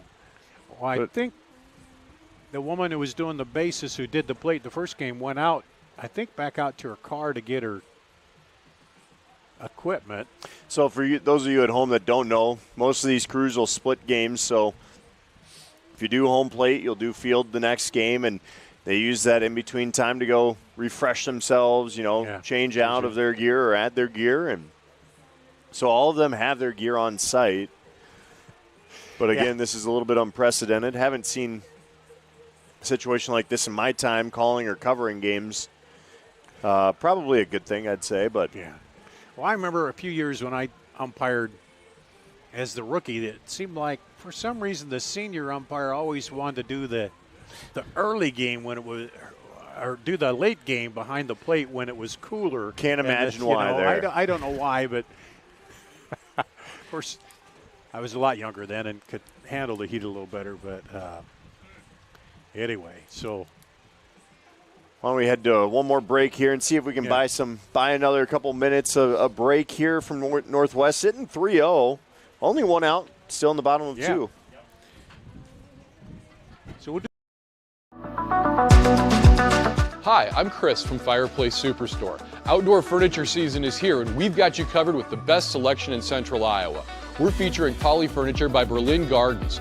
Once you've seen the fit, finish, quality, and materials of Berlin Gardens Poly Furniture, it makes everything else look like it was built in somebody's backyard. We also have Iowa's best selection of aluminum, wicker, wrought iron, cushion, and sling. Fireplace Superstore, just west of Homemakers at 109th and Douglas.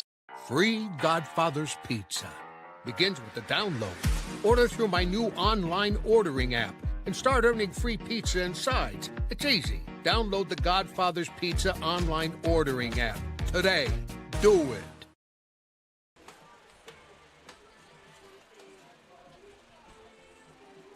And we're back here at Waukee Northwest. Star Danielson, John Schaefer, and they just announced that they have another umpire on the way. Should be here shortly to catch you up. We're in the bottom of the second.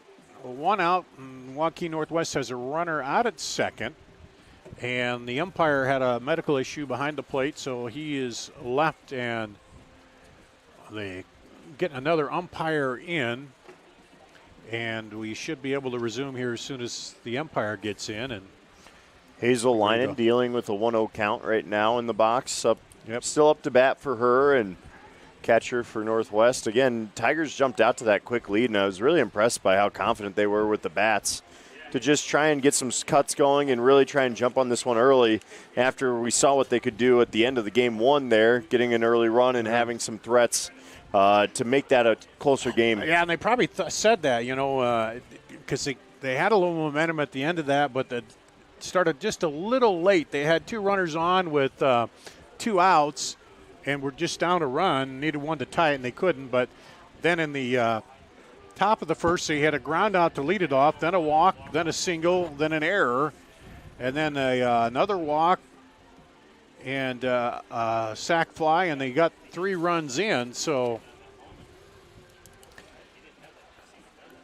and now Northwest was just on the verge of maybe chipping back here with a run, and we had the issue with the umpire. So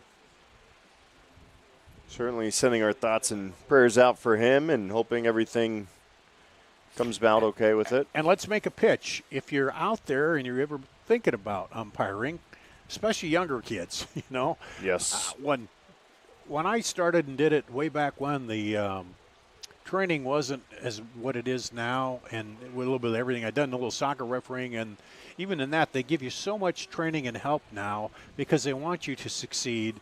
And so, yeah, if you're out there thinking about it, you played or And I believe the association and the unions, the high school athletic association and unions, have some aspects where they can give you some support too as you go through those trainings, some incentives, and they've done more of that where they have mentors and help you through with it, and then you also get paid for doing it too. Yep. So well, and there's no shortage of voices in the stands that have a comment or two here or there, and I mean it's not an easy job by any means, and certainly we appreciate all of our officials across all the sports. Officiating numbers are down consistently, and that's a concern because without them, we can't have these sporting games, events. yeah. We can't have these great moments for these young athletes. And so, certainly, to your point, Dar, encourage anyone who has an inkling of interest, especially those young people out there, to get involved stay involved with the sport through umpiring and officiating. Yeah, I see the one umpire's coming back out. She has her gear on, looks like to go behind the plate. And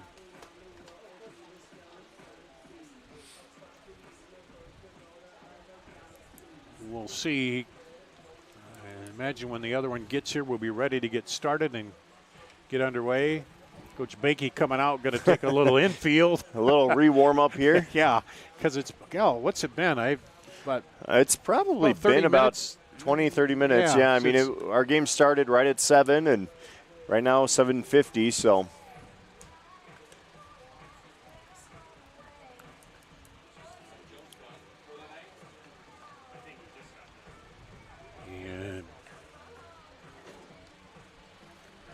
Guess we'll just kind of hang tight a little bit longer. Maybe one more break would do us a little help here as we get some more support. And yeah, we'll do that. We'll take one more break here on CISN.TV. Be back with more after this.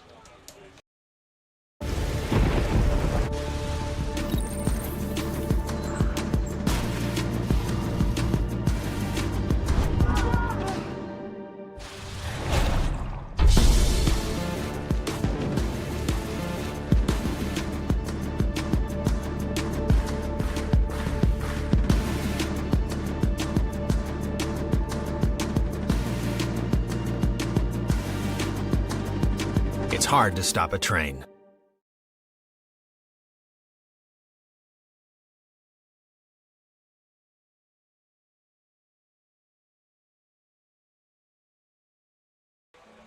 And back here at Waukee Northwest, in a delay, we had a health issue with the umpire, and we're got another one on the way.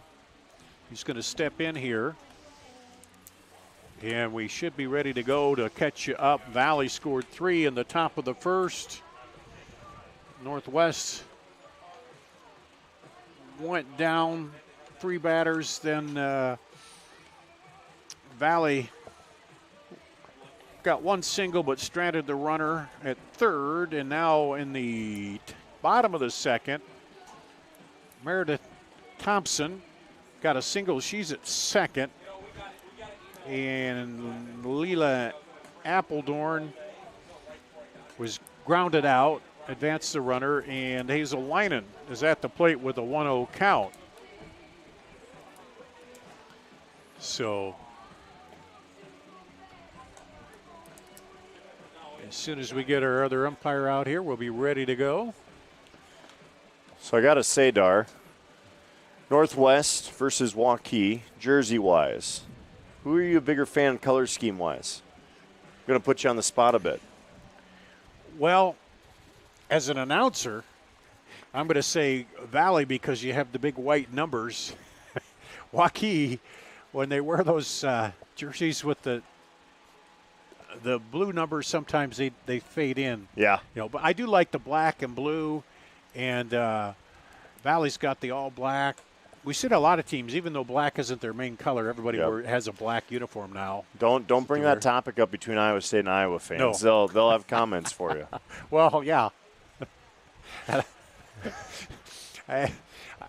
My comment is, when you're hosting Iowa, why would you wear black?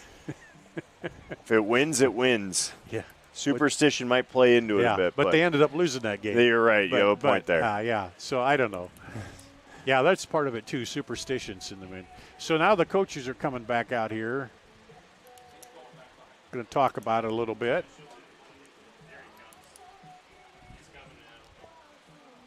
They're not under any time limits from what I know. And we got an umpire coming in. I see the man in blue out there. There's always one in the crowd. Yeah. Waiting in the wing for a moment like this.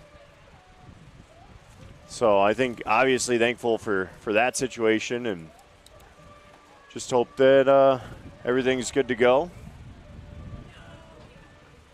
Again, a hot day out there, and it's just can be tough, you know, and take a toll.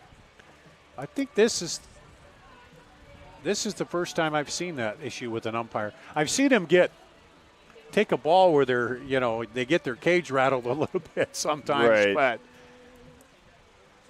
anyway. So I think the umpire that we saw out there is our one that had to leave. Oh, is that? I don't think he got into the ambulance. Oh, I think okay, so they just checked on him. Oh, so he's going to head home. He's going to head home. Okay. So I think all right. So that isn't the other one might be driving currently, but or I could be totally wrong in that. But just based off stature, it looked like the same umpire from earlier. So. And I was thinking soccer season was the crazy one with all the weather and stuff, We had a mild soccer season this year, we did, I will really. say. Not too bad for considering. And but softball, we started out with some thunderstorms and rain. And, of course, June is normally the wettest month of the year, and it's lived up to that, hasn't it? been that way, yeah. Just ask our state soccer tournament. I had an inch and a half yesterday in the game. I didn't check it this morning before I went to work, but I think we got, because I got woken up a couple times last night with the rain. And we were fortunate Monday night here in central Iowa didn't quite get it as heavy as southwest of us, like Pella, Oskaloosa, that area really got hammered. Hammered with a lot of rain as well. So. But as you said, my lawn looks like I know what I'm doing with it. The it's field green, here, the green as can be. The field here's looking great as well, and I'd say my lawn's loving life right now. I need to mow it. It's been like in every other couple days. It feels like. Yeah, I'm gonna have to mow it pretty soon too. But we digress here. But getting closer to getting this rolling, and it's funny. You look out and I see the elevator over there, and I remember when this was all out fields here. and the elevator was the edge of Waukee. Yeah. And now as you come out here, well, and even more so, there's nothing between Waukee and West Des Moines really after you got past Des Moines Golf and Country. and you even come that on was out. on the outskirts in a lot of ways. Yeah. So. And then now it's just everything, because I came up over here Hickman all the way out. Yep. And it's just built up all the way out there too now. So.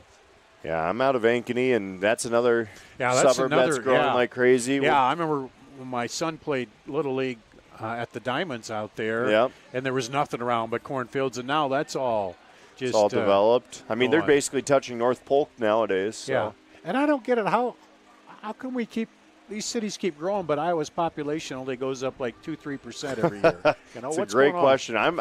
My question is, who's buying all the big homes out? They keep building them and they keep filling them, and I want to know what those folks do. But, you see on camera there, the coach is just kind of talking a little bit with the umpire and waiting on the other umpire to come in. And got the Hillary Duff song from back in the early 2000s going right now. Sorry, call back to my childhood here, Dar. Well, that's not my childhood, the early 2000s, but got to go a little further back. You're not that much further, though. You lived through a great music era, I've got to say. I'm jealous of that. Well, it was the disco era for a while there, and then things got better. Looking back, you can say that now, right? Yeah. Good stuff there. And they got the lights coming on, so you can kind of see the shadows starting to fall over the diamond here as the sun's starting to go down as we hit 8 o'clock. And I'll welcome the sun setting a bit. Yeah, and it's going to be interesting, too, to see when they do come back out how, Northwest seemed to have a little momentum going there, but can they get back up at the plate? And then you've had your pitchers take a little time out, and can they get back out there and go? We'll see what happens with it. But there's nothing better, though, than calling softball and baseball in the summer. It's just there's one thing better. It's sitting at a ballpark as a fan with a hot dog and a cold one, but still, that's about it. I mean, it's where I love that Iowa makes softball and baseball a summer high school sport. I know some people might disagree with that notion, but I worked in North Dakota for a handful of years up there, and it was a spring sport in North Dakota. Yeah. And the first month and a half, I mean, they were starting in March, and the first half of that season, you saw snow on half the field. Well, I did when I was in Ames. I did Iowa State baseball back when they still had a team when they'd started. Yeah. Man, we had some cold games. Oh yeah. And they didn't. The first 4 or 5 years, they didn't have the press box there. Ooh. And we sat in the bleachers, and my color guy one time, he brought an old refrigerator box that we sat in just to break the wind. Oh, wow. And he had and then a guy from Oklahoma State came up. He pulled his car up under the bleachers, pulled his phone line into his car, and did the game from inside his car. Well, there you go. But they're from the South, That's getting innovative right there. But yeah, I really appreciate that it's a summer sport here. Now, I will say, like North Dakota, Minnesota, they really value Legion ball, if you remember that Well, realm. they're home of the Legion, isn't it, South Dakota? Yeah, I think South Dakota's home of it. North Dakota obviously loves it. And it was always interesting, baseball in particular, to watch how the players, because one was wood bat, the other one was metal. Yeah. And so those guys would have to learn how to utilize the wood a little bit more, and ball didn't carry quite as far and things like that. I'd love to see maybe a little bit more wood bat forced onto the older age groups. Yeah, and they talked about that too, especially for a while there when the bats got they were so explosive. much where the ball was coming off too fast, and their kick spots were nuts. I mean, I remember the old Easton two-piece connections, that had the carbon fiber handle, and they'd flex as you'd hit it, and it allowed the ball to boom off the barrel a lot more. And obviously technology grows with it too, and they've found ways to minimize those sweet spots. But again, as an infielder, I was a first baseman, and you had a lefty up, you were ready for a short hop into the chops. Yeah, in a lot of ways. So, and then when my son played Little League, it's like, wait a minute, you want me to pay $400 for a bat? Yeah, and I was a hockey kid, Dar, so don't get me started on cost of that equipment anymore now. That's another one too, isn't it? Yeah. Oh. But, I mean, nowadays, athletics period is... We got an umpire who's been delivered to the field here on the Gators, so... Very much appreciate that. Shout out. We should be about ready to go as the sun's kind of got behind some clouds over there. This is a good example of what great athletic directors can do. So another round of applause for Brad Rose and Jim Dewey. Also, the Valley coaching staff and the Northwest coaching staff working together to get this going here. And also a big thank you to our trainers and people taking attendance here to the umpire here.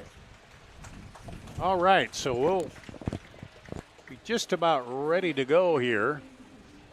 And here comes our on-call umpire, I guess you'd call him. And he's ready to go.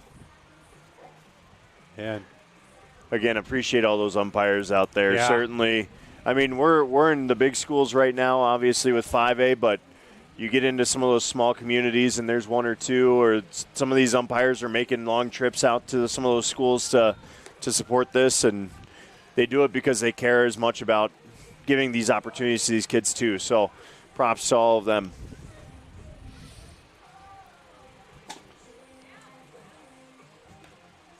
So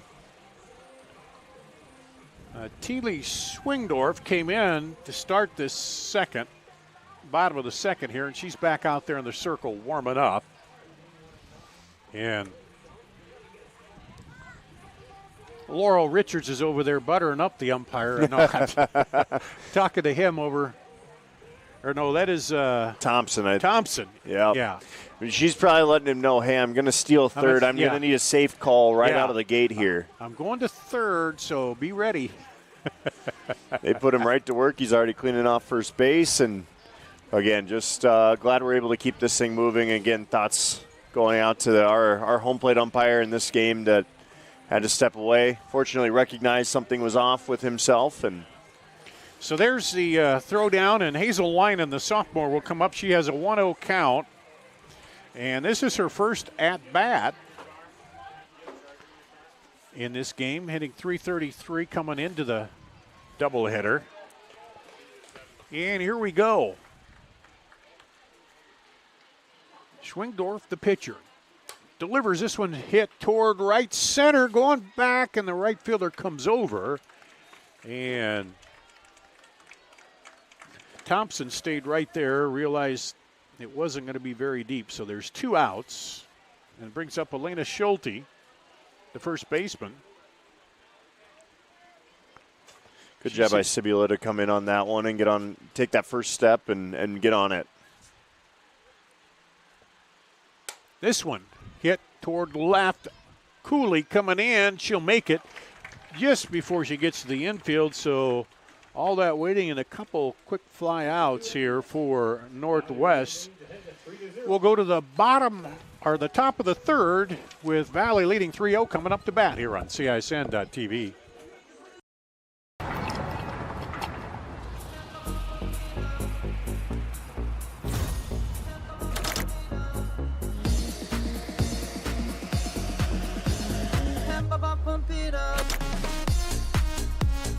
A fuel choice that even rivals can agree on? Now that's worth the hype. Cheaper, cleaner, and homegrown. Pump it up with unleaded 88.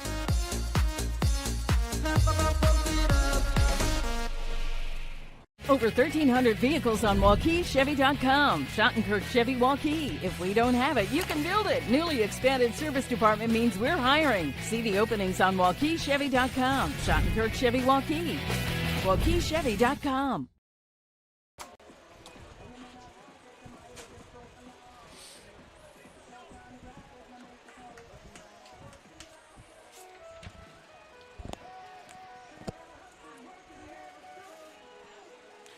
Back here at Waukee Northwest, Carrie Rose, the second baseman. She was up in the second inning when Mackenzie Moeller got caught stealing, so she comes back to the plate and takes a strike. Yeah, I think it was a hit and run in that spot, and she took a half-hearted cut at it. This one right at the shortstop, and Maggie Allen with the catch for out number 1. gloves it for out number 1 for Northwest. Brings up Addie Ballard. She singled to right her first time up and scored. Hit a 2-strike pitch. That's on the outside edge for a ball. That was a strike 2 innings ago. What's that? That was a strike pitch for 2 innings ago. Yeah. This one is high toward right. And Van Zetten under it makes the play. There's 2 away. Van Zetten with the catch for out number 2.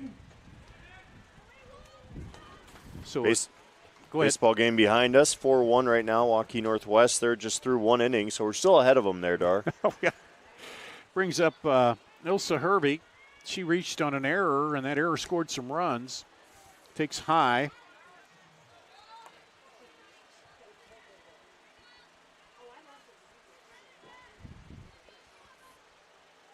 That one's inside, ball 2. 2-0. Kirby sporting the pink gloves there.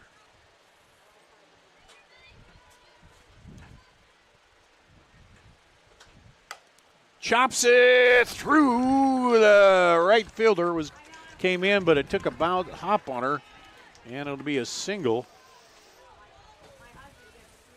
for Hervey. She's on base again. And we'll get a pinch runner for her. And that's number 5, Jordan Huffman, running.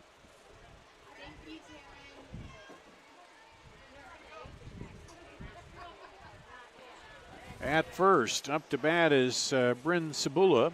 She sacrificed to center last time up, takes a strike.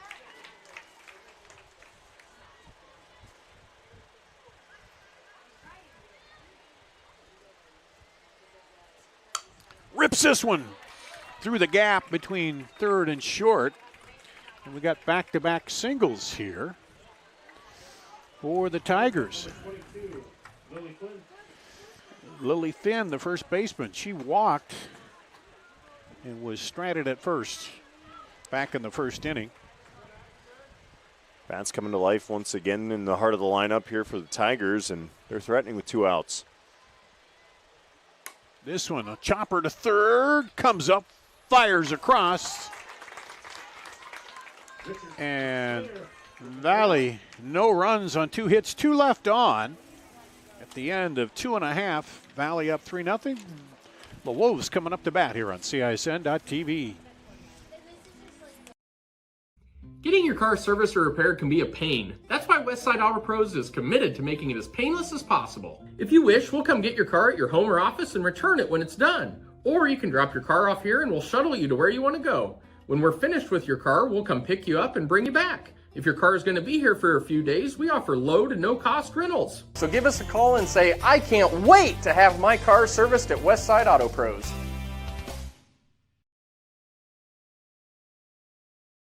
Thank you for tuning into today's broadcast. Don't forget to like and subscribe to the channel so you don't miss any of our live events. You can also follow us on X, Facebook, and Instagram in the description below for more coverage of Central Iowa High School sports and the Des Moines Menace. Now, back to the game. And back here at Northwest. Go to the bottom of the 3rd inning, bottom of the order, and then the top here for Northwest. It's Shea Davis, the center fielder. Set the defense again for you. Make some noise for number 16, Shea Davis. It's Hart pitching, or excuse me, Thiele Schwigendorf pitching. Hervey behind the plate, Finn at first, Rose at second, Moeller at short, and Ballard at third. Outfield, Cooley, Rumich, and Sabula left to right. That one's low. To Shea Davis.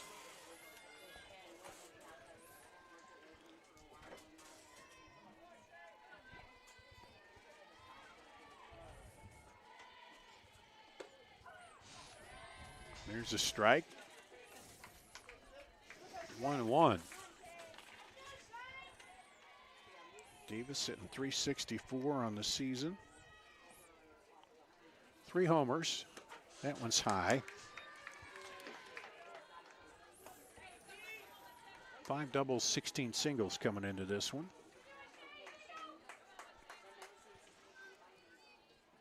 Here's the 2-1. And that's high, 3-1.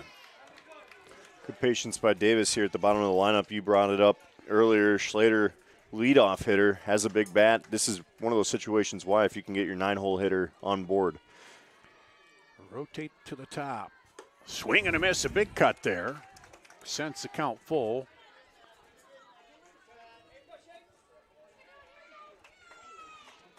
Davis was looking for that hole right up the middle over second base. Here's the payoff, and that one's high and outside. And a walk to the leadoff batter here in the bottom of the 3rd. Sophia Schlater flied out to right, her first time up. First baseman.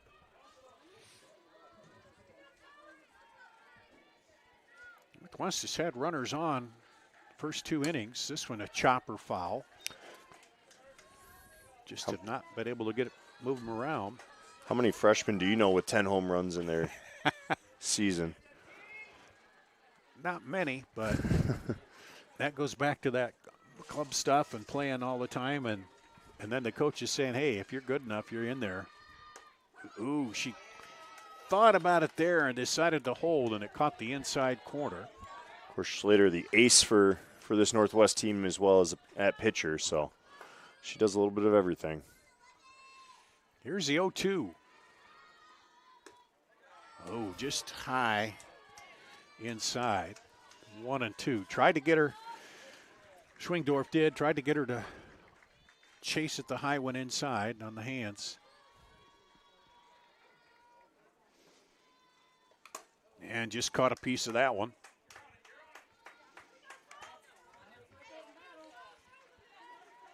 Umpire's going to clean the plate off a little bit there. Do a little courtesy to line in behind home plate, or I'm sorry, not line in behind home plate, Hervey behind home plate. You can see we're kind of in between here with the sun going behind the clouds a little bit and the lights coming on. But here's the 1-2. This one lifted foul.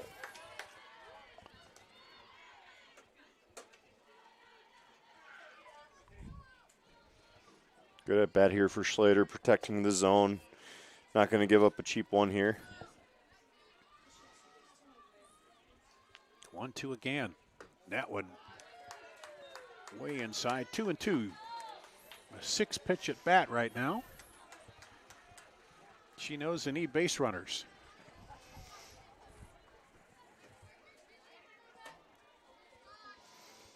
This one lifted high on the left side. I think it's going to get out of play at will. Oh, it didn't. It just stayed in, but very tight to the fence. So there wasn't really a play on it. It's a tough one. Coach Bakey might say don't give up on it next time and just try and ride that all the way to the fence there. And everything's calmed down here as the sun's going down, hasn't it? There's no breeze hardly at all now. So the 2-2 pitch. Ooh, that came way inside. Gets by the catcher. The runner will go down on the wild pitch to second. I was going to say, Dar, it feels like a true summer night in Iowa now. You got the humidity. It's not hot, but it's not cool. It's just kind of still, right? Isn't right. It? Yeah. And a huge cloud bank off there to the west and south, or west and north, excuse me. This one up high on the infield. Rose calls for it, under it, makes the play. One away. That brings up number 1, Anya Van Zetten. Schlater's gotten under a couple there. I think she'd want both of the ones she's popped up at back because she squares up on it. It's going to go for a ride. Well, here's Van Zetten. She has one of their 2 hits. Got to third and was stranded there in the bottom of the first. Hit it to center. This one comes way in, and that one gets by 2, and the runner will go down to third. So now you get another wild pitch, and you've got a potential scoring situation here for Northwest.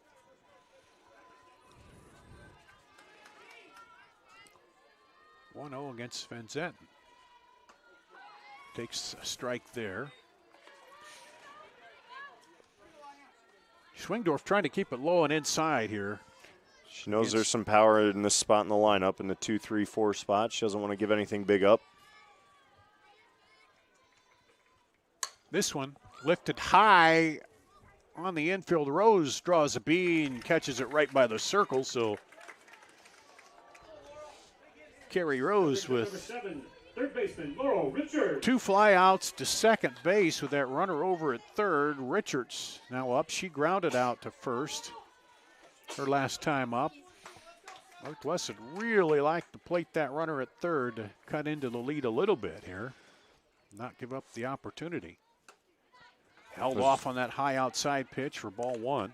Maybe a little shocked that Northwest didn't try and play a little small ball there with Van Zetten, sorry.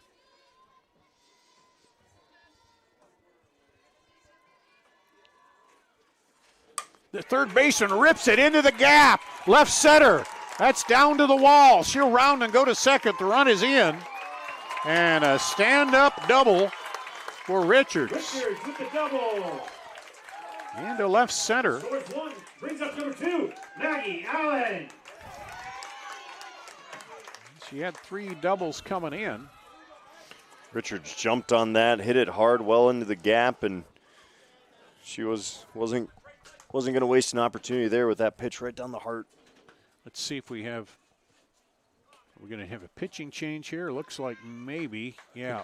Runner substitution. Okay, runner substitution. I thought. In the run, number 3, Edie Collins. I'm sorry, what's Edie Collins is subbing in there at second as the courtesy runner or pinch runner. I think Northwest sees an opportunity here to 2-out rally and get some more speed on the bases. And Maggie Allen, she grounded out to first, her first time up in the bottom of the first. Good eye by Allen there. Ball.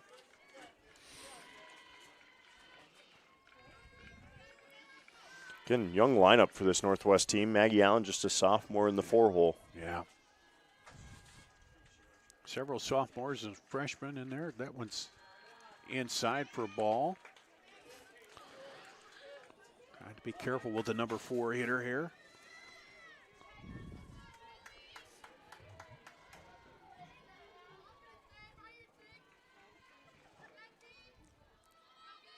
(2-0) taken all the way, and it goes to 3-0. The feeling she'll be taking here, and although I wouldn't mind a green light again. So Schweigendorf looks in. And outside, so really not the worst case scenario there for Schwingendorf, though. Just because you got a runner at second already, this gives you a force out at any bag now. Yeah. So I think it's not a bad spot. No, not a bad spot, you're right. Well, you got Meredith Thompson coming up. She had one of their other hits, but yeah, now you just. But Bakey wants to stop the bleed here, and I think he is going to make a pitching change. And I think I'm going to make a glasses change. I sit here realizing I still got the sunshades on. That's why it's so dark up here. It's a tinted world for you right now, Dar. So I think they're going to go actually back here. Looks like to Mira Hart, who started the game in the first inning. Through one inning of action, then they brought in Schwingendorf for 2 and 3. I've seen Coach Bakey do this so many times. I've seen him. You go with a pitcher and she stalls a little bit in the middle, and then he'll bring her back late in the game. He just has a confidence in him, and so we'll see. Yeah, Mira Hart back, and that's where that flex and designated player and all that allows you to be a little more. Yep, and those obviously the lineup card matters, but for Coach Bakey, he could probably put anyone down as pitcher, have him throw one, and then all right, we'll just get our move around. I messed that one up. That's on me. So. You know, it's interesting, certainly, and he's got all the tactics in the book out there. Yeah, so Hart pitched that first inning, and now she comes back.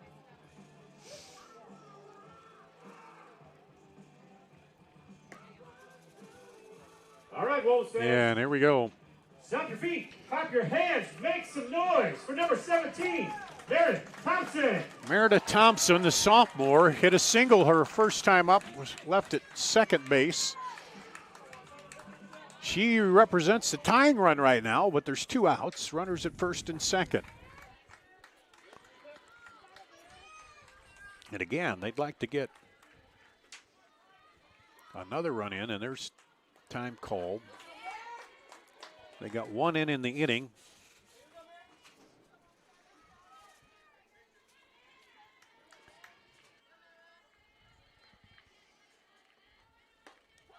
And there's a strike, catches that corner. She didn't miss a beat, did she, Dar? No.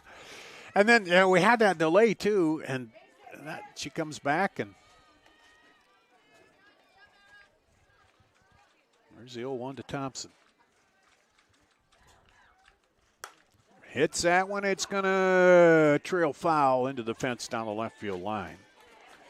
A couple of Northwest fans asking it to get down. Yeah. I've always found that yelling at a ball doesn't really help it at all. Now you're like my wife. She says, when you yell at the TV during football, they can't hear you, And I said, well I was thinking more my golf ball. That's usually how it goes. Well, I know for sure that doesn't work. Here's the 0-2 now. 2 outs, 2 runners on, Northwest. And runner going to third. They throw, and all the runners will advance now.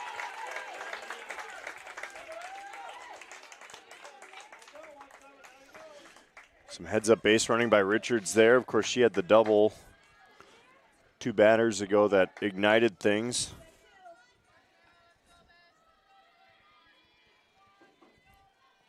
One, two. This one towards center. Caught down the run. Romich pulls it in and ends the threat in center. But they get 1 run on 1 hit, 2 left on here.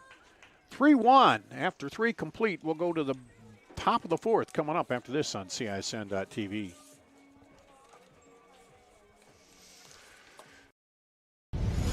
Ever have one of those awkward moments when a business disappointed you? You got ripped off? Didn't get what you expected? The Better Business Bureau can help you avoid these uncomfortable situations. BBB. Don't experience another awkward moment with a bad business. Trust the ones that operate with integrity. Look for the BBB seal. It's the sign of a better business. And find a better business anytime at BBB.org. want to get stronger, faster, healthier. You want more. You want to be part of something bigger than yourself. A place for people of all ages, all walks of life, that provides opportunities for all to succeed. We do that. We're the why. Build more than muscle. Build a stronger community. Northwest, the first pitch to Drew Cooley. Cooley leading off the bottom of the fourth is a strike. Darty Angelson, John Schaefer. This one hit by the third baseman. Darty Angelson, John Schaefer. This one hit by the third baseman.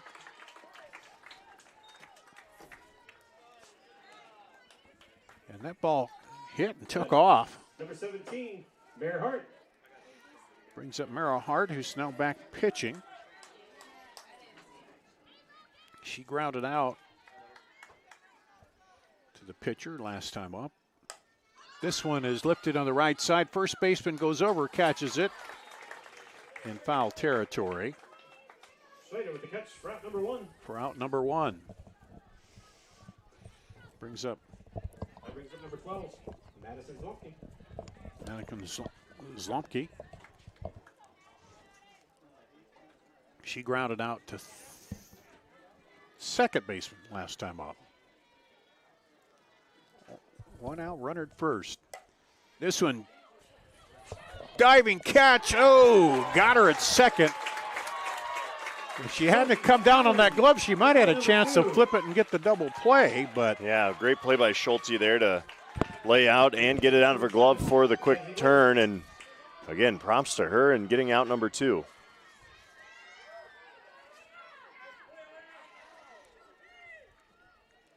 So that brings up the top of the order. Mackenzie Moeller takes a ball, and she grounded out to short, singled, and then got caught stealing in the second. 1 for 2 in this ball game.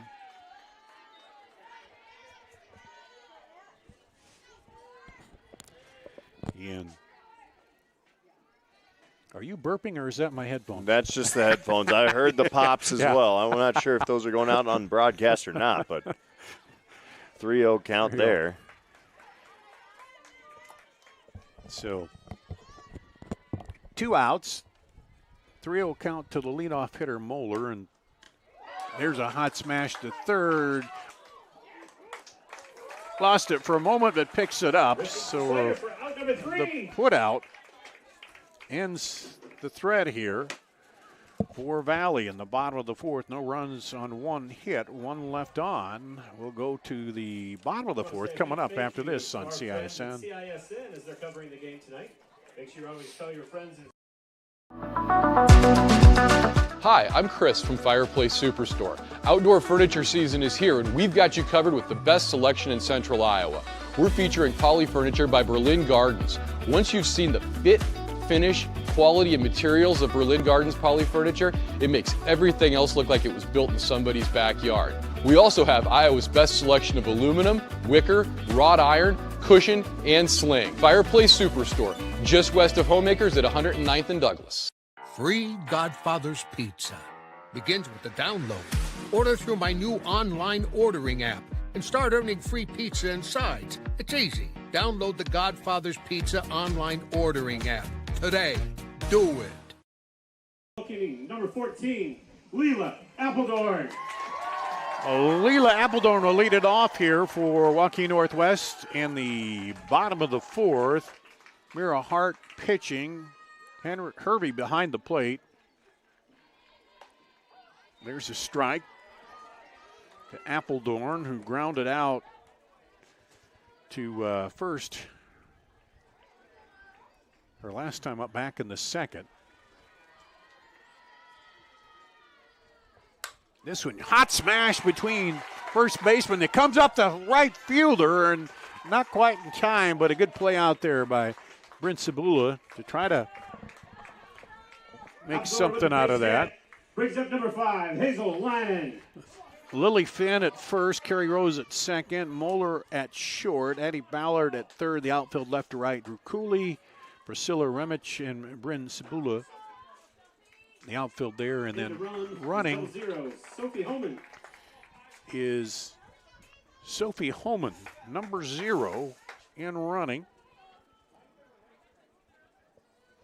for Northwest. And at the plate, Hazel Lyman, the catcher. She flied out to right her last time up.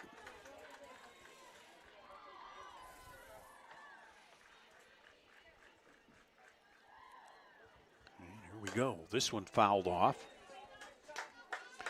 Kind of got a feel that everybody's right back in this now, aren't they? They're right on their toes, and there's a little more of that tension again. Bats are a little bit more alive than what we saw in Game 1. I think both these teams have found a rhythm, and I think both pitchers are trying to get after it a little bit more too. Northwest had a few runners on, trying to get him in. And this one over the head of the Rose into right. Runner comes around second. They're going to send her. Nope, they're going to hold her now. She windmilled, and then held up. I don't mind the decision to hold there because you got no outs. Yeah.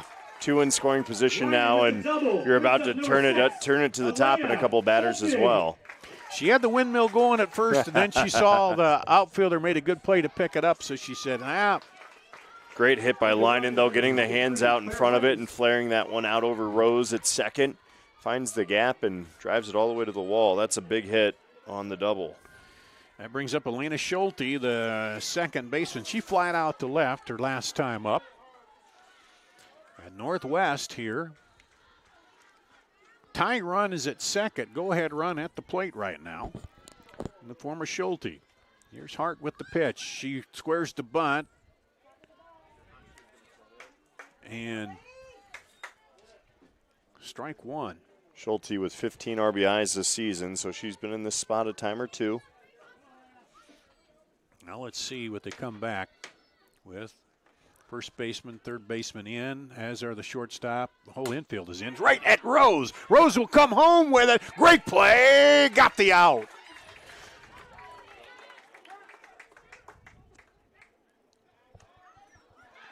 Now they throw to third, and everybody gets there. The runner advances on to second.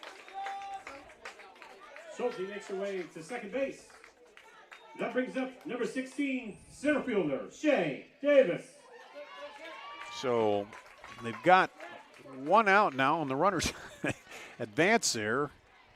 And that brings up Shay Davis. She walked, advanced on 2 wild pitches, and then scored the only Northwest run right now. But with one out, runners at second and third, and Davis, the number 9 hitter, at the plate. Infield in again. She squares, bunts it straight back. They come home, but it might have been better to just go to first, as now the runner goes all the way around. Shay Davis with the bunt. And everybody's safe there. Courtesy runner for Lynan comes in to score. That's a great squeeze. Really like the heads-up running, too, by Davis to get all the way to second on that and keep this momentum going here as you turn to the top with Schlater, who's chomping at the bit for a big one. And looked like maybe she could have thrown to first and got the out, but you're always thinking that play. But she got such a good jump. She was almost there by the time, and the ball was rolling slow. It was a pretty good bunt. Well, and I don't know who would have been covering first in that spot either, because you had your infield in. Well, Rose probably would have come over, but yeah, who knows? They're going to put Schlater aboard. Yeah, intentionally walk Schlater. That's probably the smart decision there. Make some more noise for number 1, Anya Van Zetten. So that gives you an out in any bag and brings up Anya Van Zetten. She singled, stranded at third, singled to left, center, then flied out to second. Infield in again. There's a strike. As Northwest, they've hit some balls out, but they've also shown they can play the small ball when they need to, too. Absolutely. I think you're going to let Van Zetten here let it rip, though. Swing away, yeah, with one out. takes one there. It's a nice pitch. Right nice down off the speed. tube. Just, yeah, off speed a little bit, but so let's see what Mara Hart has in her repertoire for the 0-2 pitch here. Bases loaded, 1 out, Northwest. Chopper to Rose. She'll come to home for the force. Been really impressed by how Rose has handled second base over there. She's been really active tonight, and heads up play to realize you have the time to make that throw home and get the force out before any more damage is done.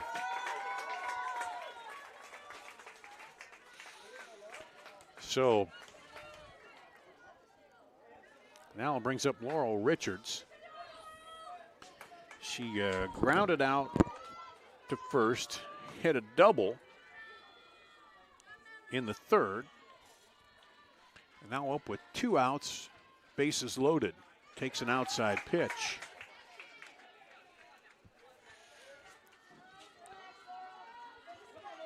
If Hart can get out of this jam, you got to imagine Valley gets some momentum going to the sticks. And tying run again at third here. This one trying to go down the line and curves foul down the right field line. And out there in right, Cibula kind of shading toward that foul line too. She was right on it. There's a big gap out in right center.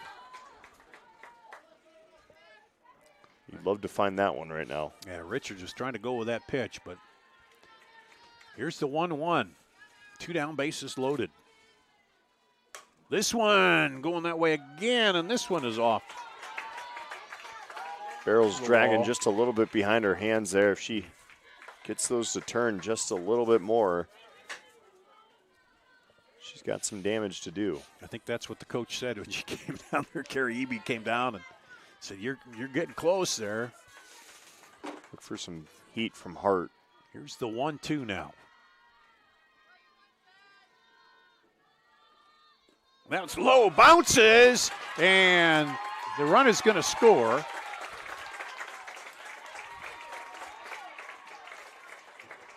Davis crosses the plate.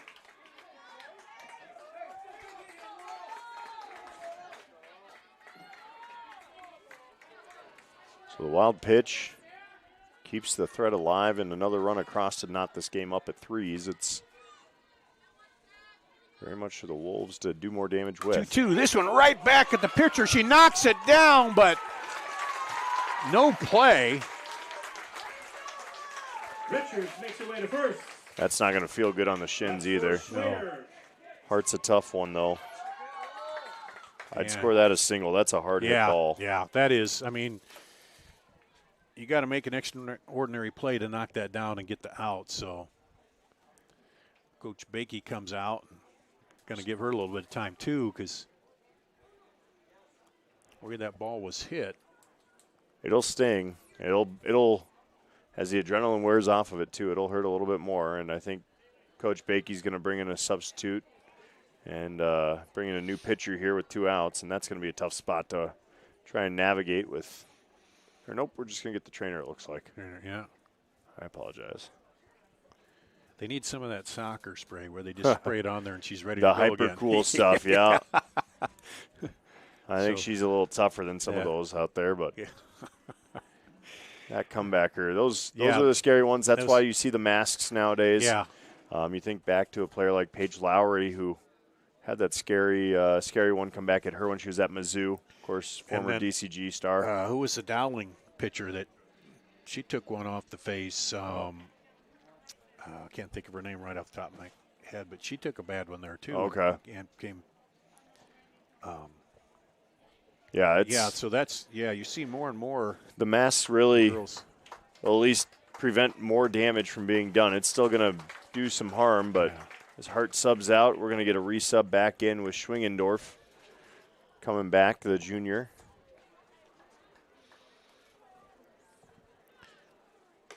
So 2 outs. Runners at the corners here, and Northwest their first lead of the night here in the bottom of the 4th. The good news for Valley, they know the bats are working tonight. Yeah. They can certainly make up some damage here, and they put up 3 in that top of the first. They can come back with more of it, especially with where they're at in the lineup, coming around with 2, 3, 4 when they do get up.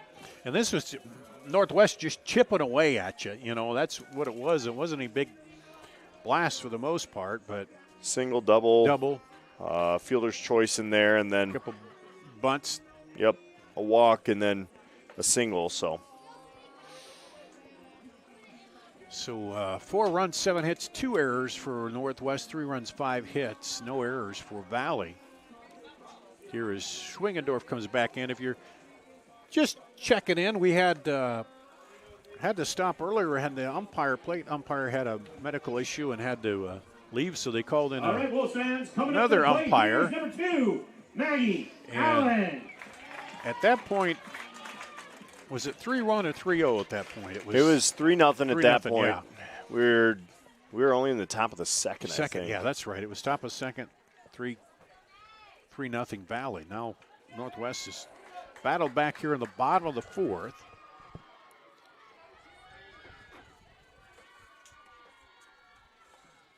First pitch is a strike. Nice changeup there from Schwingendorf. To Maggie Allen. 6-1 baseball game behind us as well. Allen's grounded out, walked, 0 for 1 on the night. Swing and a miss there, strike 2.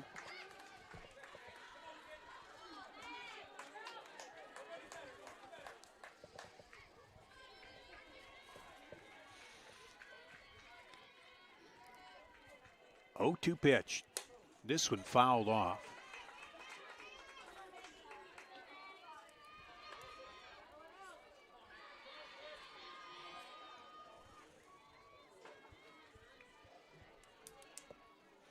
Certainly he's gotten still out there. I was just going to say, gotten a little close in here, isn't it? Yeah, little. There's a bunt laid down right in front. They'll go to first and get the out to end the inning.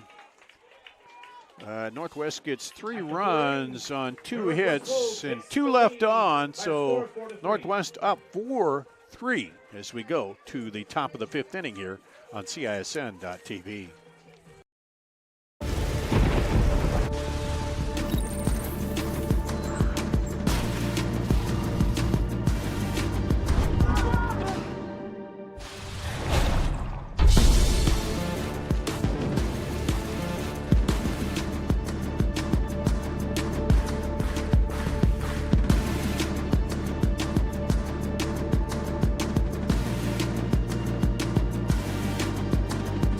It's hard to stop a train.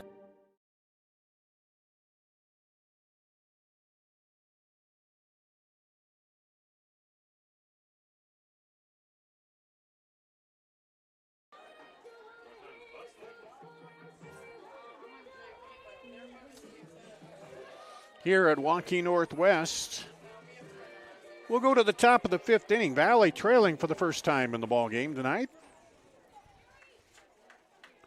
And it'll be Carrie Rose, second baseman, to lead it off for the Tigers. She walked and scored in the first, flied out to short in the second.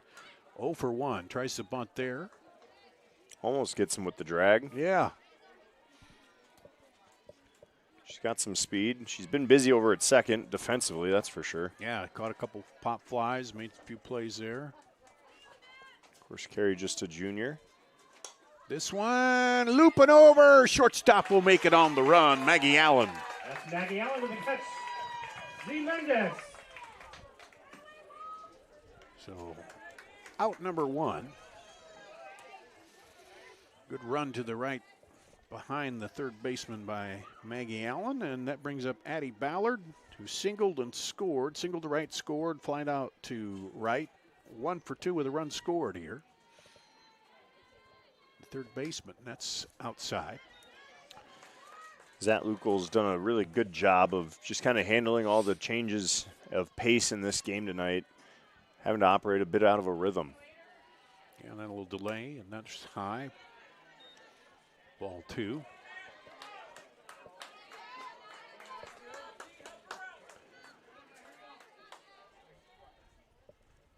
This one to the second baseman, knocks it down, but won't be able to make the throw. tough play to make there. Yep, single that would have had to been a. She tried to backhand it and would have had to come up quick and throw her out, but good attempt by Schulte. And that'll bring up Isla Hervey, the catcher. She reached on an error and scored. Single now. This one's going over the fence. Home run. Tattooed by Hervey. That thing carried in a quick one. It looked like it might have just been one of those. I thought it was going to lazy fly as the right fielder goes out, but it's a home run, and Valley back on top. Well, that's a big home run for the Tigers, who needed some life there. And Hervey's obviously had the big bat much of this season. Looking at her stats this year, let me see if I can find her really quick. She's had, one home run? That's just her second of the year, but 19 RBIs. 6 doubles, yeah. But it just kind of just hung out there, didn't it? Just hung up in the, and then right fielder looked like she had a bead, but then it snuck over the fence.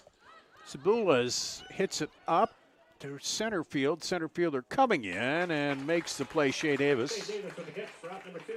Well, and as that air, it's settled. There's no wind coming out of the west anymore, the south, and so that ball can carry a bit more as it hangs earlier up. that wind was coming in enough, it might have held it up a little bit, but that flag out there in right center is just straight down now. There's a strike to Lily Finn, who walked and grounded out 0 for 1 on the night. And low.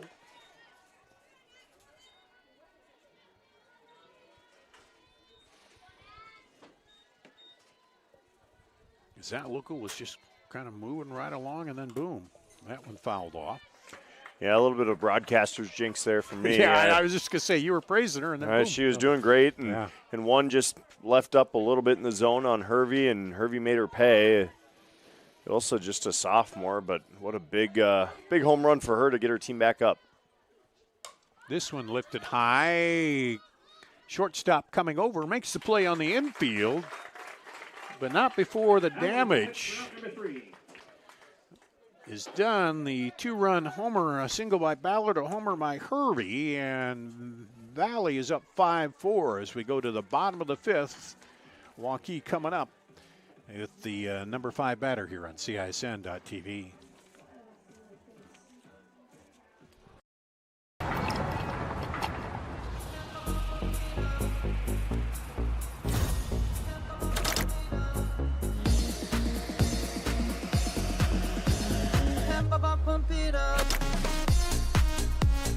A fuel choice that even rivals can agree on? Now that's worth the hype. Cheaper, cleaner, and homegrown. Pump it up with unleaded 88.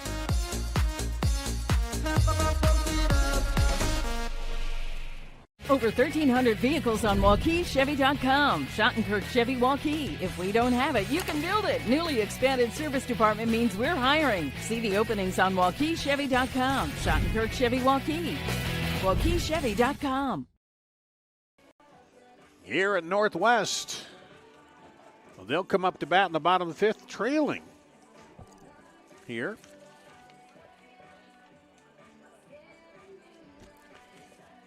Another pitching change.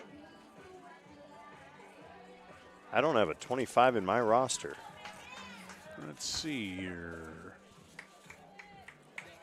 Northwest 25. I don't either. Well, might have to talk to our PA announcer, see if we can find a name on our pitcher right now for Valley.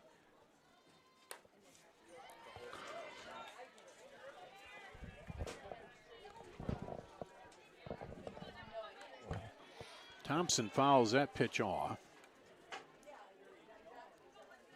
Valley. We got the same look from our PA announcer as we had when we were scouring ours. I got 2 different lists. That one's outside. I got 2 different lists of the program here, and I don't have her on any 25 on either one of them. So maybe somebody. And I've got the bound sheet, and don't see her there that's either. I've got that in the program, but. Let's see if we go to the stats. Maybe we got something there. Hang on. I'm going to dig. John Schaefer all over it, ladies and gentlemen. Well, I'm not getting too far on it. Yeah. There's only 5 pitchers in the rotation for the Tigers. The closest number to 25 is Emily King. That one's low.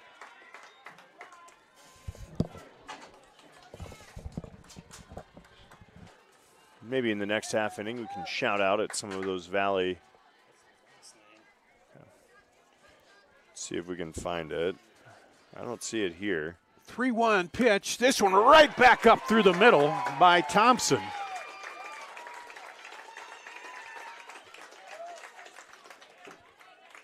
I've got Whitey for a last name. W-E-I-T-E. Would be Tyler Whitey? That sounds probably like. Yeah, I remember her from basketball. I do as well.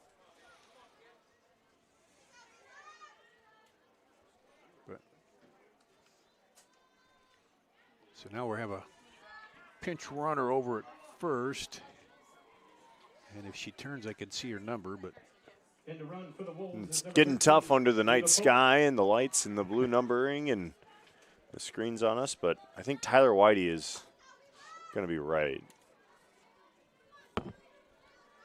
So this is Appledorn stepping in. She singled and was stranded third her last time up. Takes a strike. Grounded out her first time up, 1 for 2. Tying run now at first. This one ripped over into right center field. That's going to go all the way back to the wall. Rounding third. The throw goes into second. We got a tie ball game. Appledorn with the double.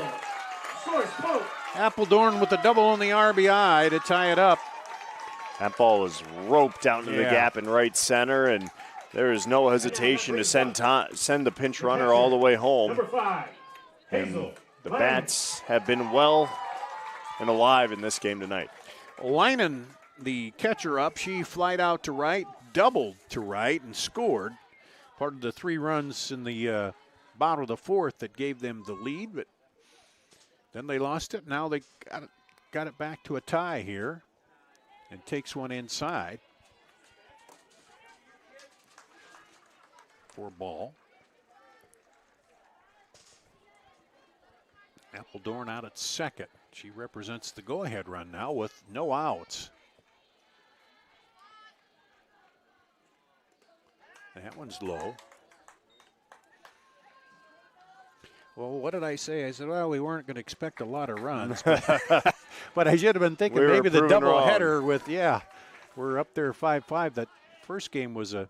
We had an aces showdown in that first game. I know Schlater was in the circle. 2-0 pitch is driven to the right fielder. She makes it on the run. Sabula. And turns, and the runner can't advance. Ball got out there a little bit too quick for a tag up for Appledorn from second. So it's one good one out for Whitey here.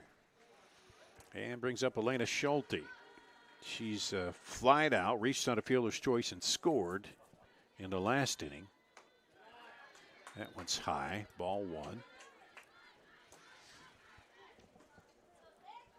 Concessions have to be having a good night with as long as tonight's game's going. Yeah.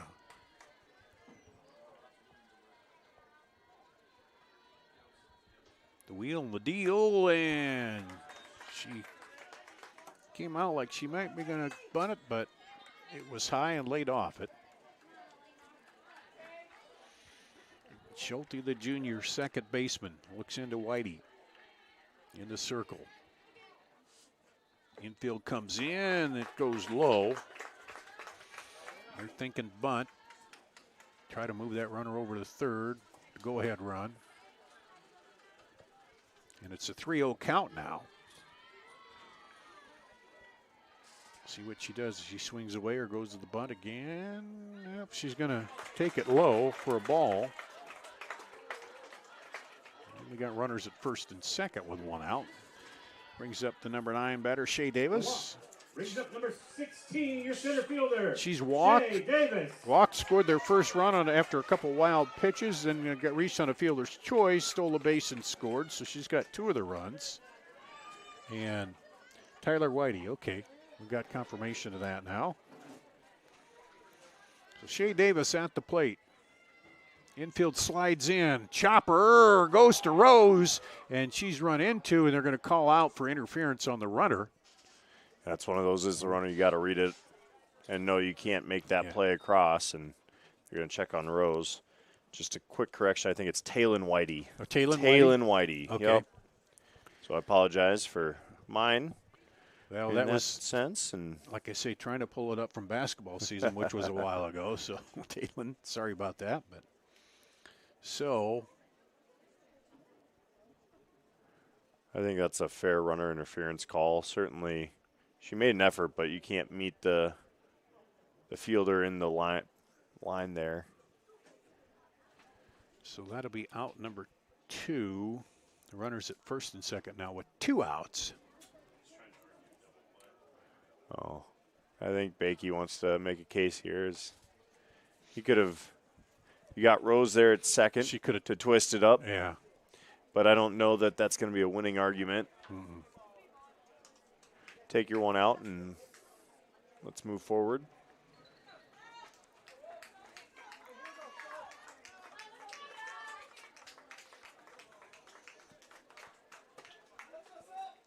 Well, certainly if it had been a little harder, she could pick up tag and throw to first. But and maybe that's the case he's making is she would have made that and then the throw. Wasn't so interfered good point with. there. She might have had it and tagged her and then thrown to first for the DP, but that would have taken a pretty good play. I mean, Rose is a pretty good second baseman, but still brings up a threatening bat in Sophia Schlater right now. Yeah, Schlater, who is 0 for 2 with the walk.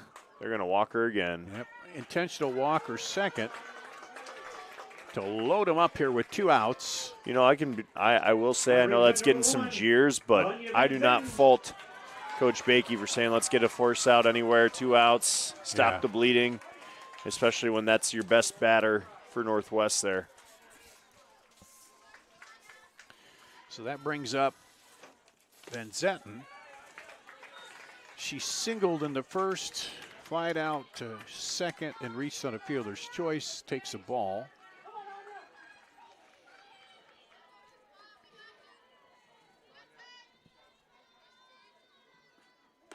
That one's high. Man, I got a lot of stuff on my score sheet for my first full game here this season. A lot of stuff been happening. Mid-season form already, Dar. Yeah. Got through an inning and an out, half inning and an out in that first game that got, there's a high ball 3. I forgot my scorebook the first 2 games I called this year, so I had to make them myself and creating the grids, and we filled it in pretty quickly in the last time. So. I was at work when they said they're moving that game up, and so I had a score sheet, but I had it one-sided, and I did on the backside. But anyway, there's a walk, and that'll push in the go-ahead run. That brings home Appledorn.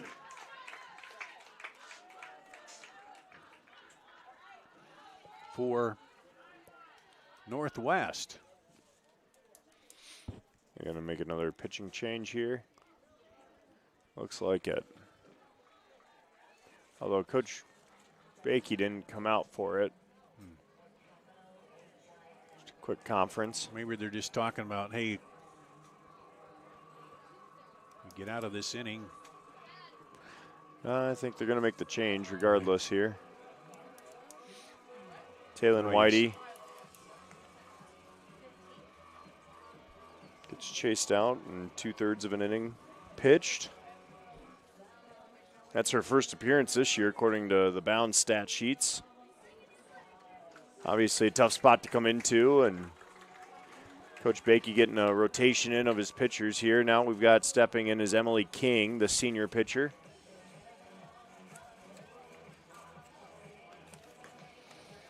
She's 1-0 with 7 innings pitched. Started 2 games, pitched in 4 total. ERA sitting there at 3, and her whip at 2.14.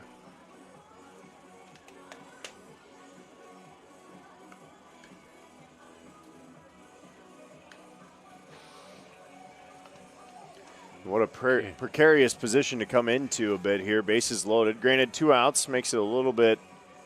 You got a little more wiggle room, but not much. Yeah, but those are the situations where you talk about and say, hey, you need 1 out. You need to close the inning out here for us. And of course, the number 3 batter coming to the plate. Laurel Richards. Coming up to bat here is number 7. She grounded out, third baseman, hit a double, Richards. and hit a single. She's 2 for 3 on the night. Stranded at third the first time, left at first the second time. But, yeah, you want to, we're getting later in the game, too, and you want to keep it within arm's reach. Yep. You don't want to get it more than a run or 2 out of there.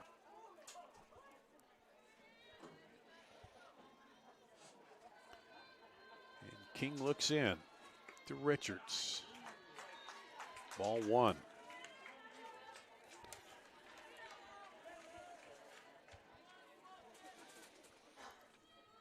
Runners in every bag, 2 outs.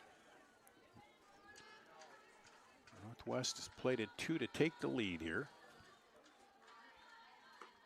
This one, chopper to third, backhands it. She'll go to first. Could have stepped in the bag.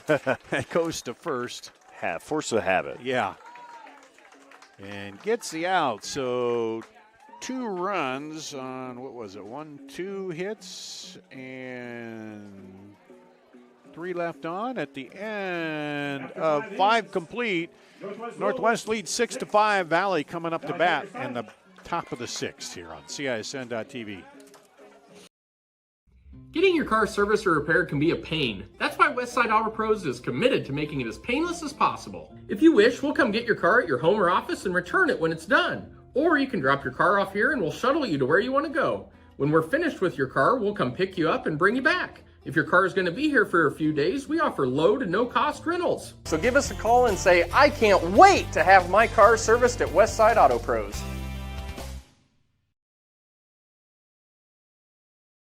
Thank you for tuning into today's broadcast. Don't forget to like and subscribe to the channel so you don't miss any of our live events. You can also follow us on X, Facebook, and Instagram in the description below for more coverage of Central Iowa high school sports and the Des Moines Menace. Now, back to the game. We'll go to the top of the 6th inning. Valley now trailing in this one. How to get the press lights on for a star. Yeah. Here in the press box, Drew Cooley, the left fielder, up to bat. She's 1 for 2 with a single. Back in the 4th inning. This one fouled straight back. Falls behind quickly 0-2. The air has gone stagnant. I will say it's a bit muggy. Yeah, it's gotten muggy, hasn't it? This one lifted high toward left. A center fielder going over left center. And Shea Davis makes the play. That sounded like it was going to go a lot farther coming off the bat, but it did. She gave it a good ride, and certainly looked like it was going to carry a little bit more for her. I got to say, the lights kind of lost that ball a bit out there. Yeah, and maybe it's better out on the field, maybe because we have the lights on up here. Maybe. But I think we're going to get another substitution from Coach Bakey. He's one of those guys who will sub in and out regularly. Yep. And you got an active book with him. And he gives his players a chance to step in there, and they know, hey.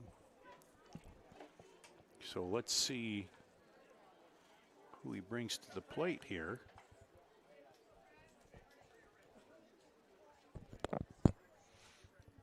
Of course, tomorrow's games for Northwest got moved up to 10 a.m., I believe, for baseball. Oh, didn't they? That's because more rains in the forecast. More rain in the forecast. I think a 10 a.m. start time against Centennial. for varsity, and then they'll go JV after that. So Priscilla Rumich is going to hit for Mara Hart, looks like. She was the flex player.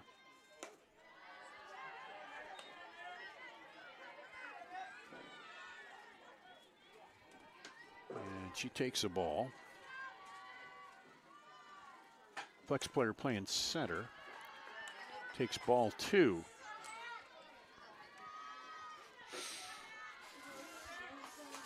Northwest fans saying, come on, Nat, to Natalie. And goes 3-0. Just outside the zone there. Yeah. You could hear her second or shortstop wanted it.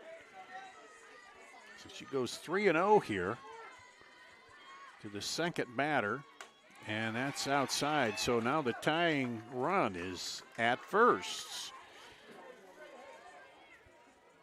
And she's got some speed too, so don't be shocked if you see Coach Bakey give her a go sign right away here. Yeah, Zlonke comes up, the DP.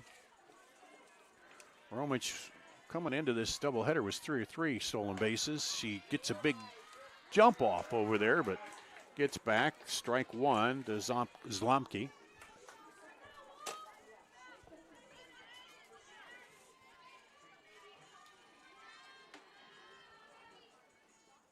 Low outside, 1-1.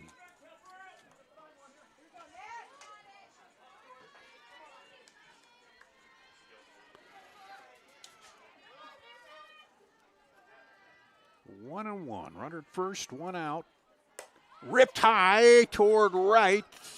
Schulte going back, makes the play. Tag up Romich. She'll go into second easily.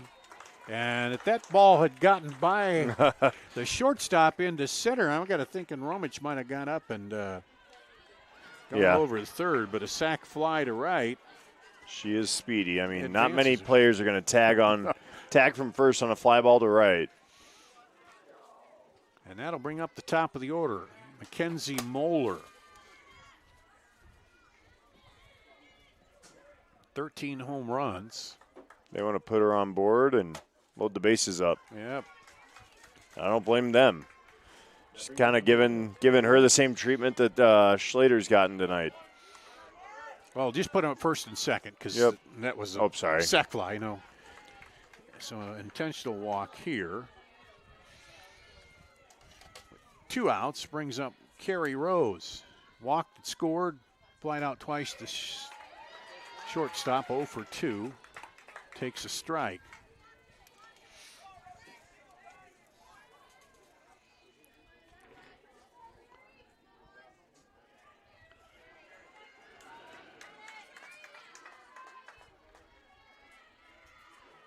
This one foul toward the left side is going to get into the dugout over there. Romich comes all the way around to home. Yeah, she's not slow.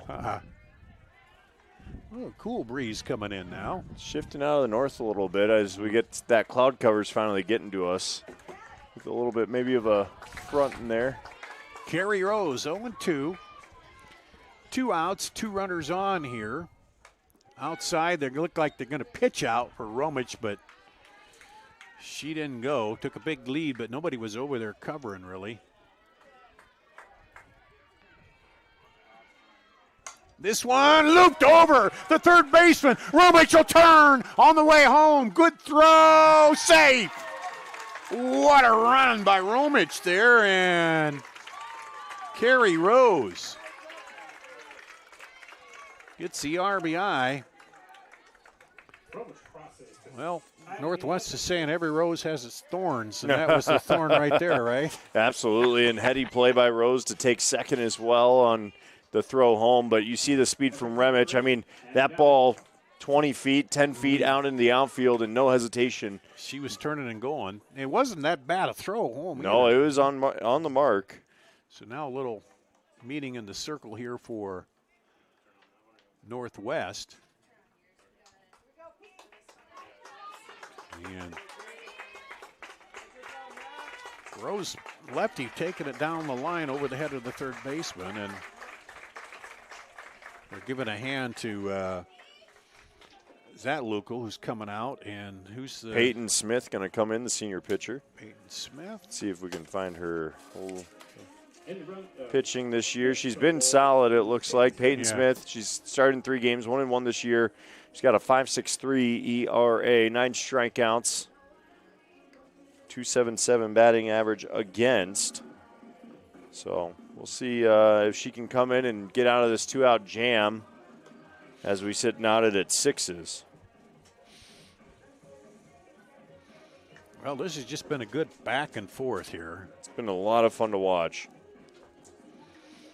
And it could come down to who has the last bat, which would be the home team Northwest. The way it's been going here, the lead's been changing. Now,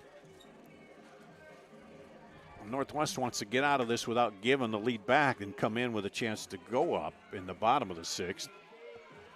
I mean, we've had a combined 9 runs in the last 3.5 innings. So it's been a score fest here. And what was that? That first game was what, 2-1? 2-1. That's the way it ended up with Valley had finished it in 1 hour and 30. Yeah. There's high. Valley had runners on with 2 outs, but in that one.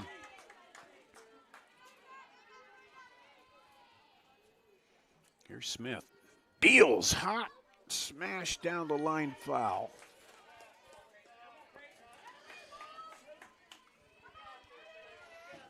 Ballard singled, scored, flied out to right, singled and scored again. 2 for 3 with 2 runs scored in this ball game. This one right to the right fielder. Had to wait to see if it dropped, but Van Zetten was there to make the play and end the inning. No runs on, or excuse me, 1 run on 1 hit here, and it's tied up 6-6 as we go to the bottom of the 6th. Northwest coming up to bat here on CISN.TV.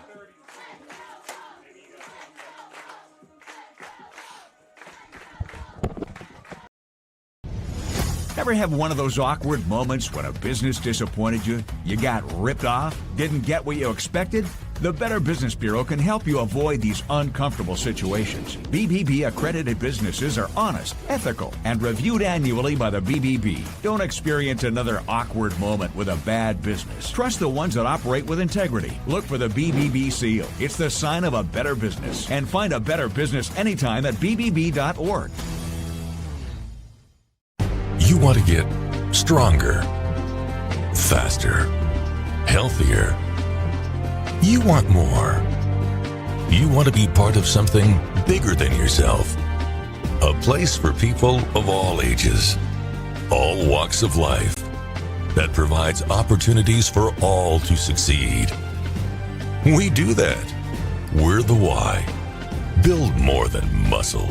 Build a stronger community. Maggie Allen, number 4 hitter, the shortstop, will lead it off here for Northwest. Tied up 6 apiece. That one is inside for a ball.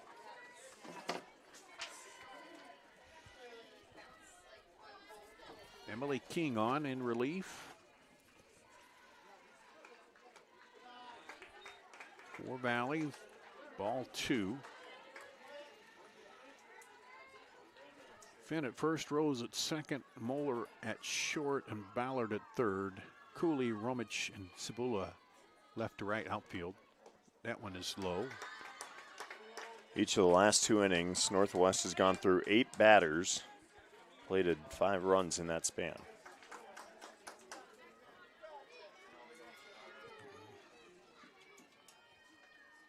They've gotten a leadoff runner on each of the last two. Believe.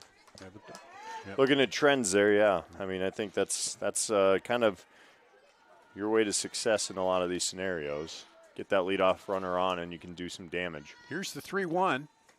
Holds off, and it's just on the outside edge. Painting corners out there. To run the count full right on the black of the plate. So here's the payoff.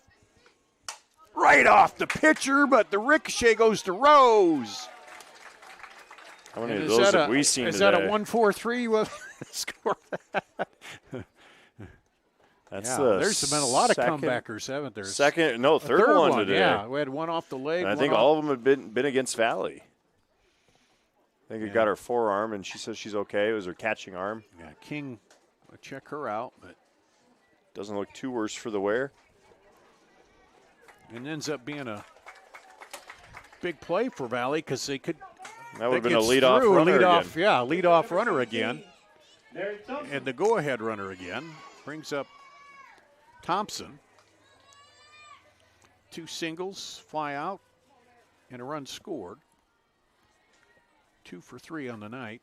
Takes it outside. The sophomore. We talked about a young Northwest squad and already number 1 ranked in Class 5A. Future's bright out here for the Wolves. Swing and a miss. Well, it's a class that's been pretty good at every sport. You know, they've just been coming on. And you look at the girls' soccer team for Northwest, obviously, this year, the success they've had. 2 years ago, they won that volleyball. And then came back and had another good, and then basketball. They've been just a little bit of everything here. 1-2 now to Thompson.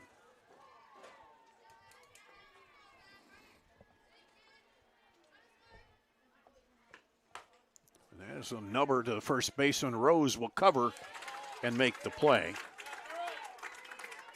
Just returning the favor after the put out last at bat. That right side has been pretty busy for Carrie Rose over there tonight. Certainly has. And that brings up Leela Appledorn.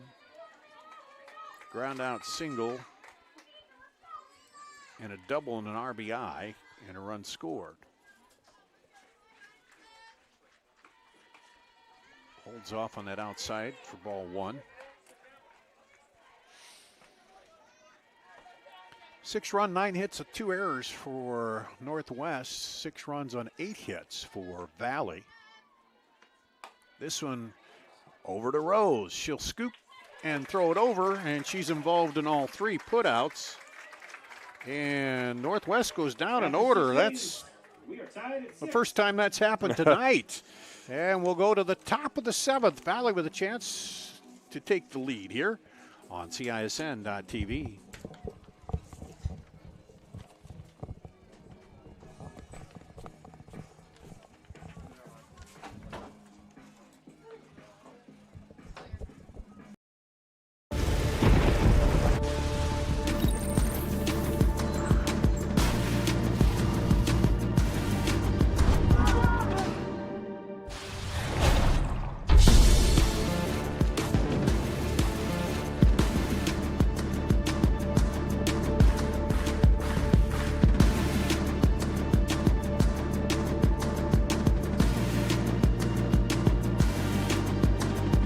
It's hard to stop a train.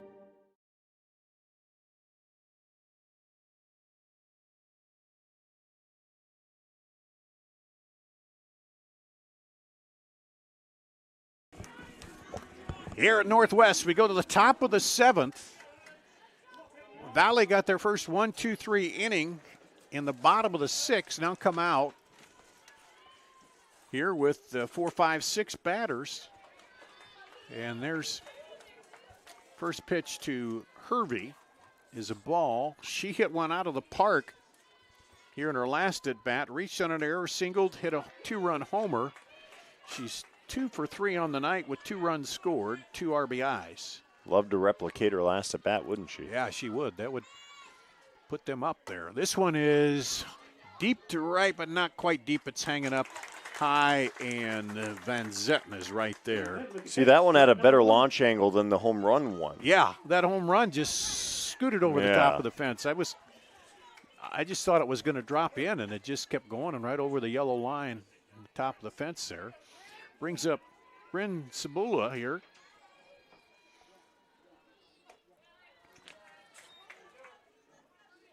Picks that up. That was a ball.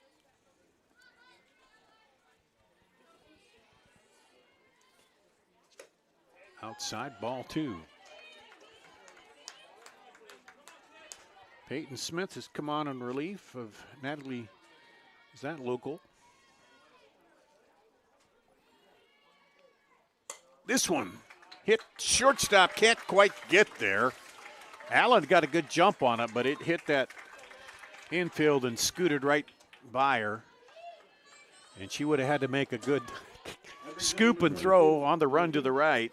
Would have been a tough play. Nice job to fight that one off on the hands, too, and just muscle it out into center. That's what you need right now is just one base runner can decide this game right now. Brings up Lily Finn. That one's a ball. You hear the nice job Hazels because Linen behind home plate did a good job to keep that in front of her and not allow a free bag for Sibula.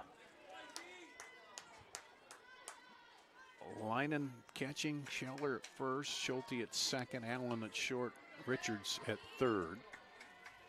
Finn at the plate. Swings and fouls it off. Big cut.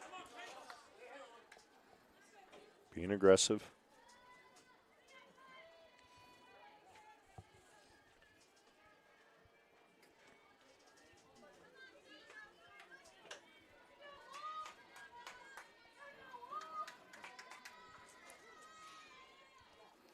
Oh, off-speed pitch, got her reaching at it. That was pretty nasty there. Yeah. That's a great Pulled the changeup. string right on that one. Looked like coming in hard down the middle as a fastball and just dropped out. Now look for the heat to come this way after a couple off speeds. Yeah, setting her up. 1-2. That one's high and outside. Try to tempt her with the rise ball there. 2-2. And nice job by Finn to stay off of it. Good pitcher batter duel here.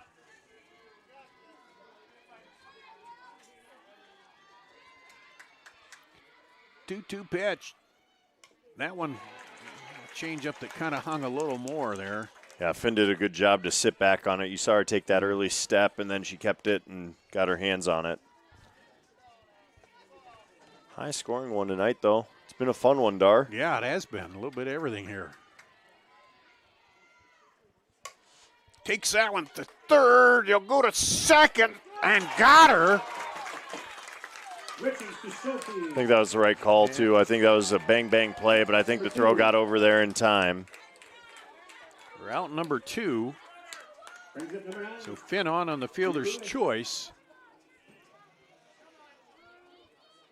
And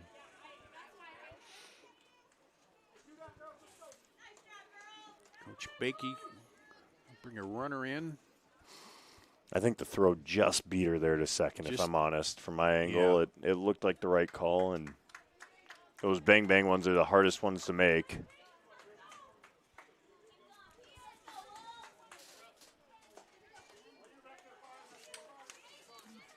Can you see the number at first base? I missed it. I'm sorry.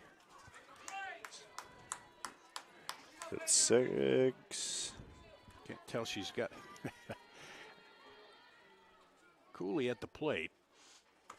Runner takes a big lead. Ball 1. Might be a 5. Might be a 6. Might be a 10. I think it's 10. Danae Epps. End run. High. 2-0.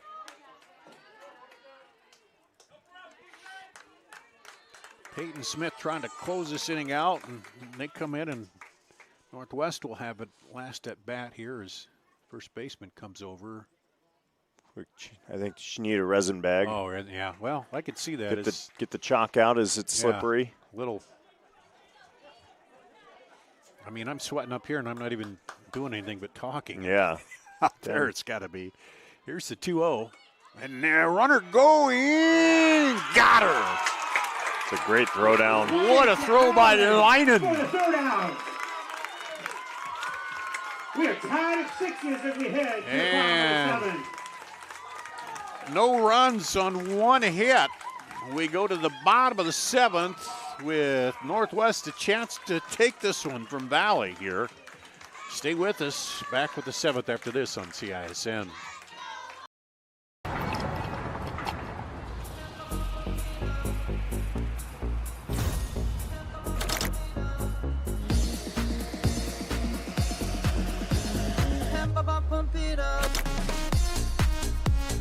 A fuel choice that even rivals can agree on? Now that's worth the hype. Cheaper, cleaner, and homegrown. Pump it up with unleaded 88.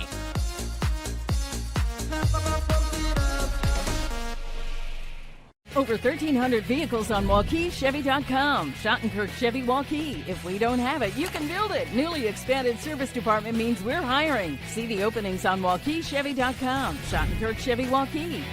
WaukeeChevy.com. And back here at Waukee Northwest, we'll go to the bottom of the 7th. It's the 7, 8, 9 batters due up for Northwest. Heather Linen flied out to right, doubled and scored, and flied out to right. 1 for 2 with a run scored. And any run here, game over. And Northwest gets the sweep here against Valley. What a good back and forth battle tonight. Dar Danielson, John Schaefer with you. Marion on the controls.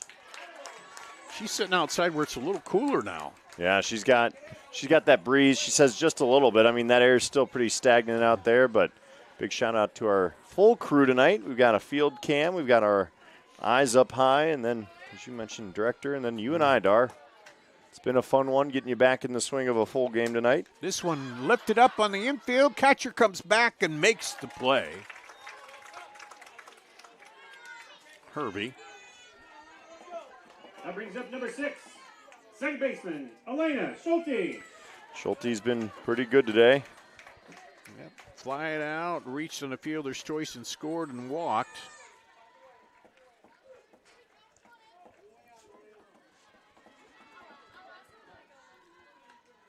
And that is a strike on the outside edge. Ooh, that was well out there.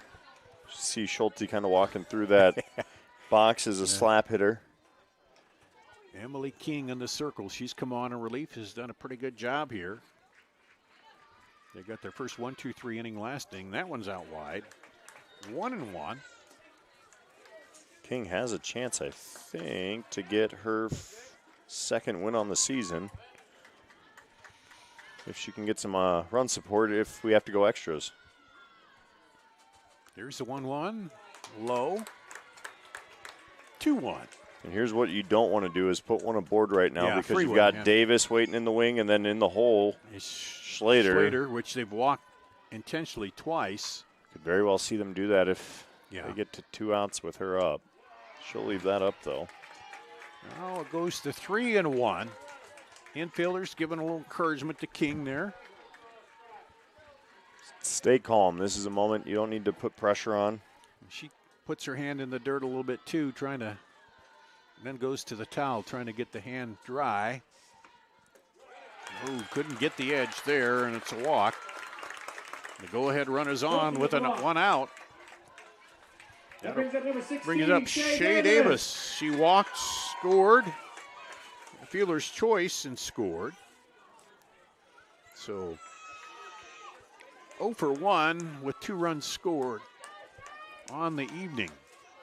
Schulte this year, got to keep in mind, 10 stolen bases. She's only gotten caught 1 time. This one lifted high. Rose going back to the edge of the infield and makes the play. 2 away. That brings up number 11, Top of the order, Schlater. Sophia Schlater. They've walked her their last 2 times intentionally. Let's see if they do it again. I think Coach Bakey's going to let him pitch to her. Let her hit. Nope, I take that back. He's going to come out and have a conversation. He might ask King what she wants to do here. Schlater with 10 home runs, 3 doubles, 14 singles coming into this one. Van Zetten, who's on deck, has 1 hit, flew out to Rose back in the 3rd, fielder's choice, and then a walk. So she's had a mixed bag tonight, too. Yeah, Slater's flown out twice. But she's got the big she's bat. She's got the power in one she can change a game in one swing. One big swing, and you only need one run, but she hits it in the gap, and it could be turn out the lights. We got a sweep for Northwest tonight. I think Coach Bakey's having a chat with his team, asking them what do we want to do here. And I think knowing how Valley kind of operates, I think they want to compete.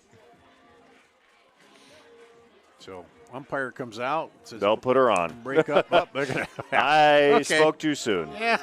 Well, so 3 intentional walks. For number 1, Anya Van Zetten. To Schlater. And if I'm Anya Van Zetten, I take that personal. Yeah. You say, okay, I'm the protector. I'm the one that got winning run at second. You just need a flare. A base knock could get it done with 2 outs. Runners at first and second. Bottom of the 7th.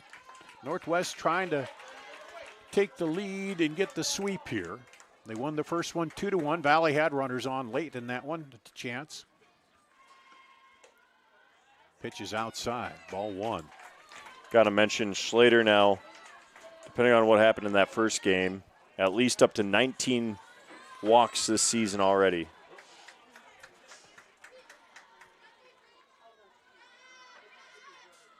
Sorry, 20 walks this season already. That was outside. And Zetten. Don't want to load him up here. No. Richards had the double back in the 3rd. He's got a double and a single. She's 2 for 4 tonight. Yeah. This one lifted in. He's going to drop in center field. Rounding 3rd. Here comes the winner. Walk-off single by Van Zetten. And Northwest takes a great ball game here, 7-6.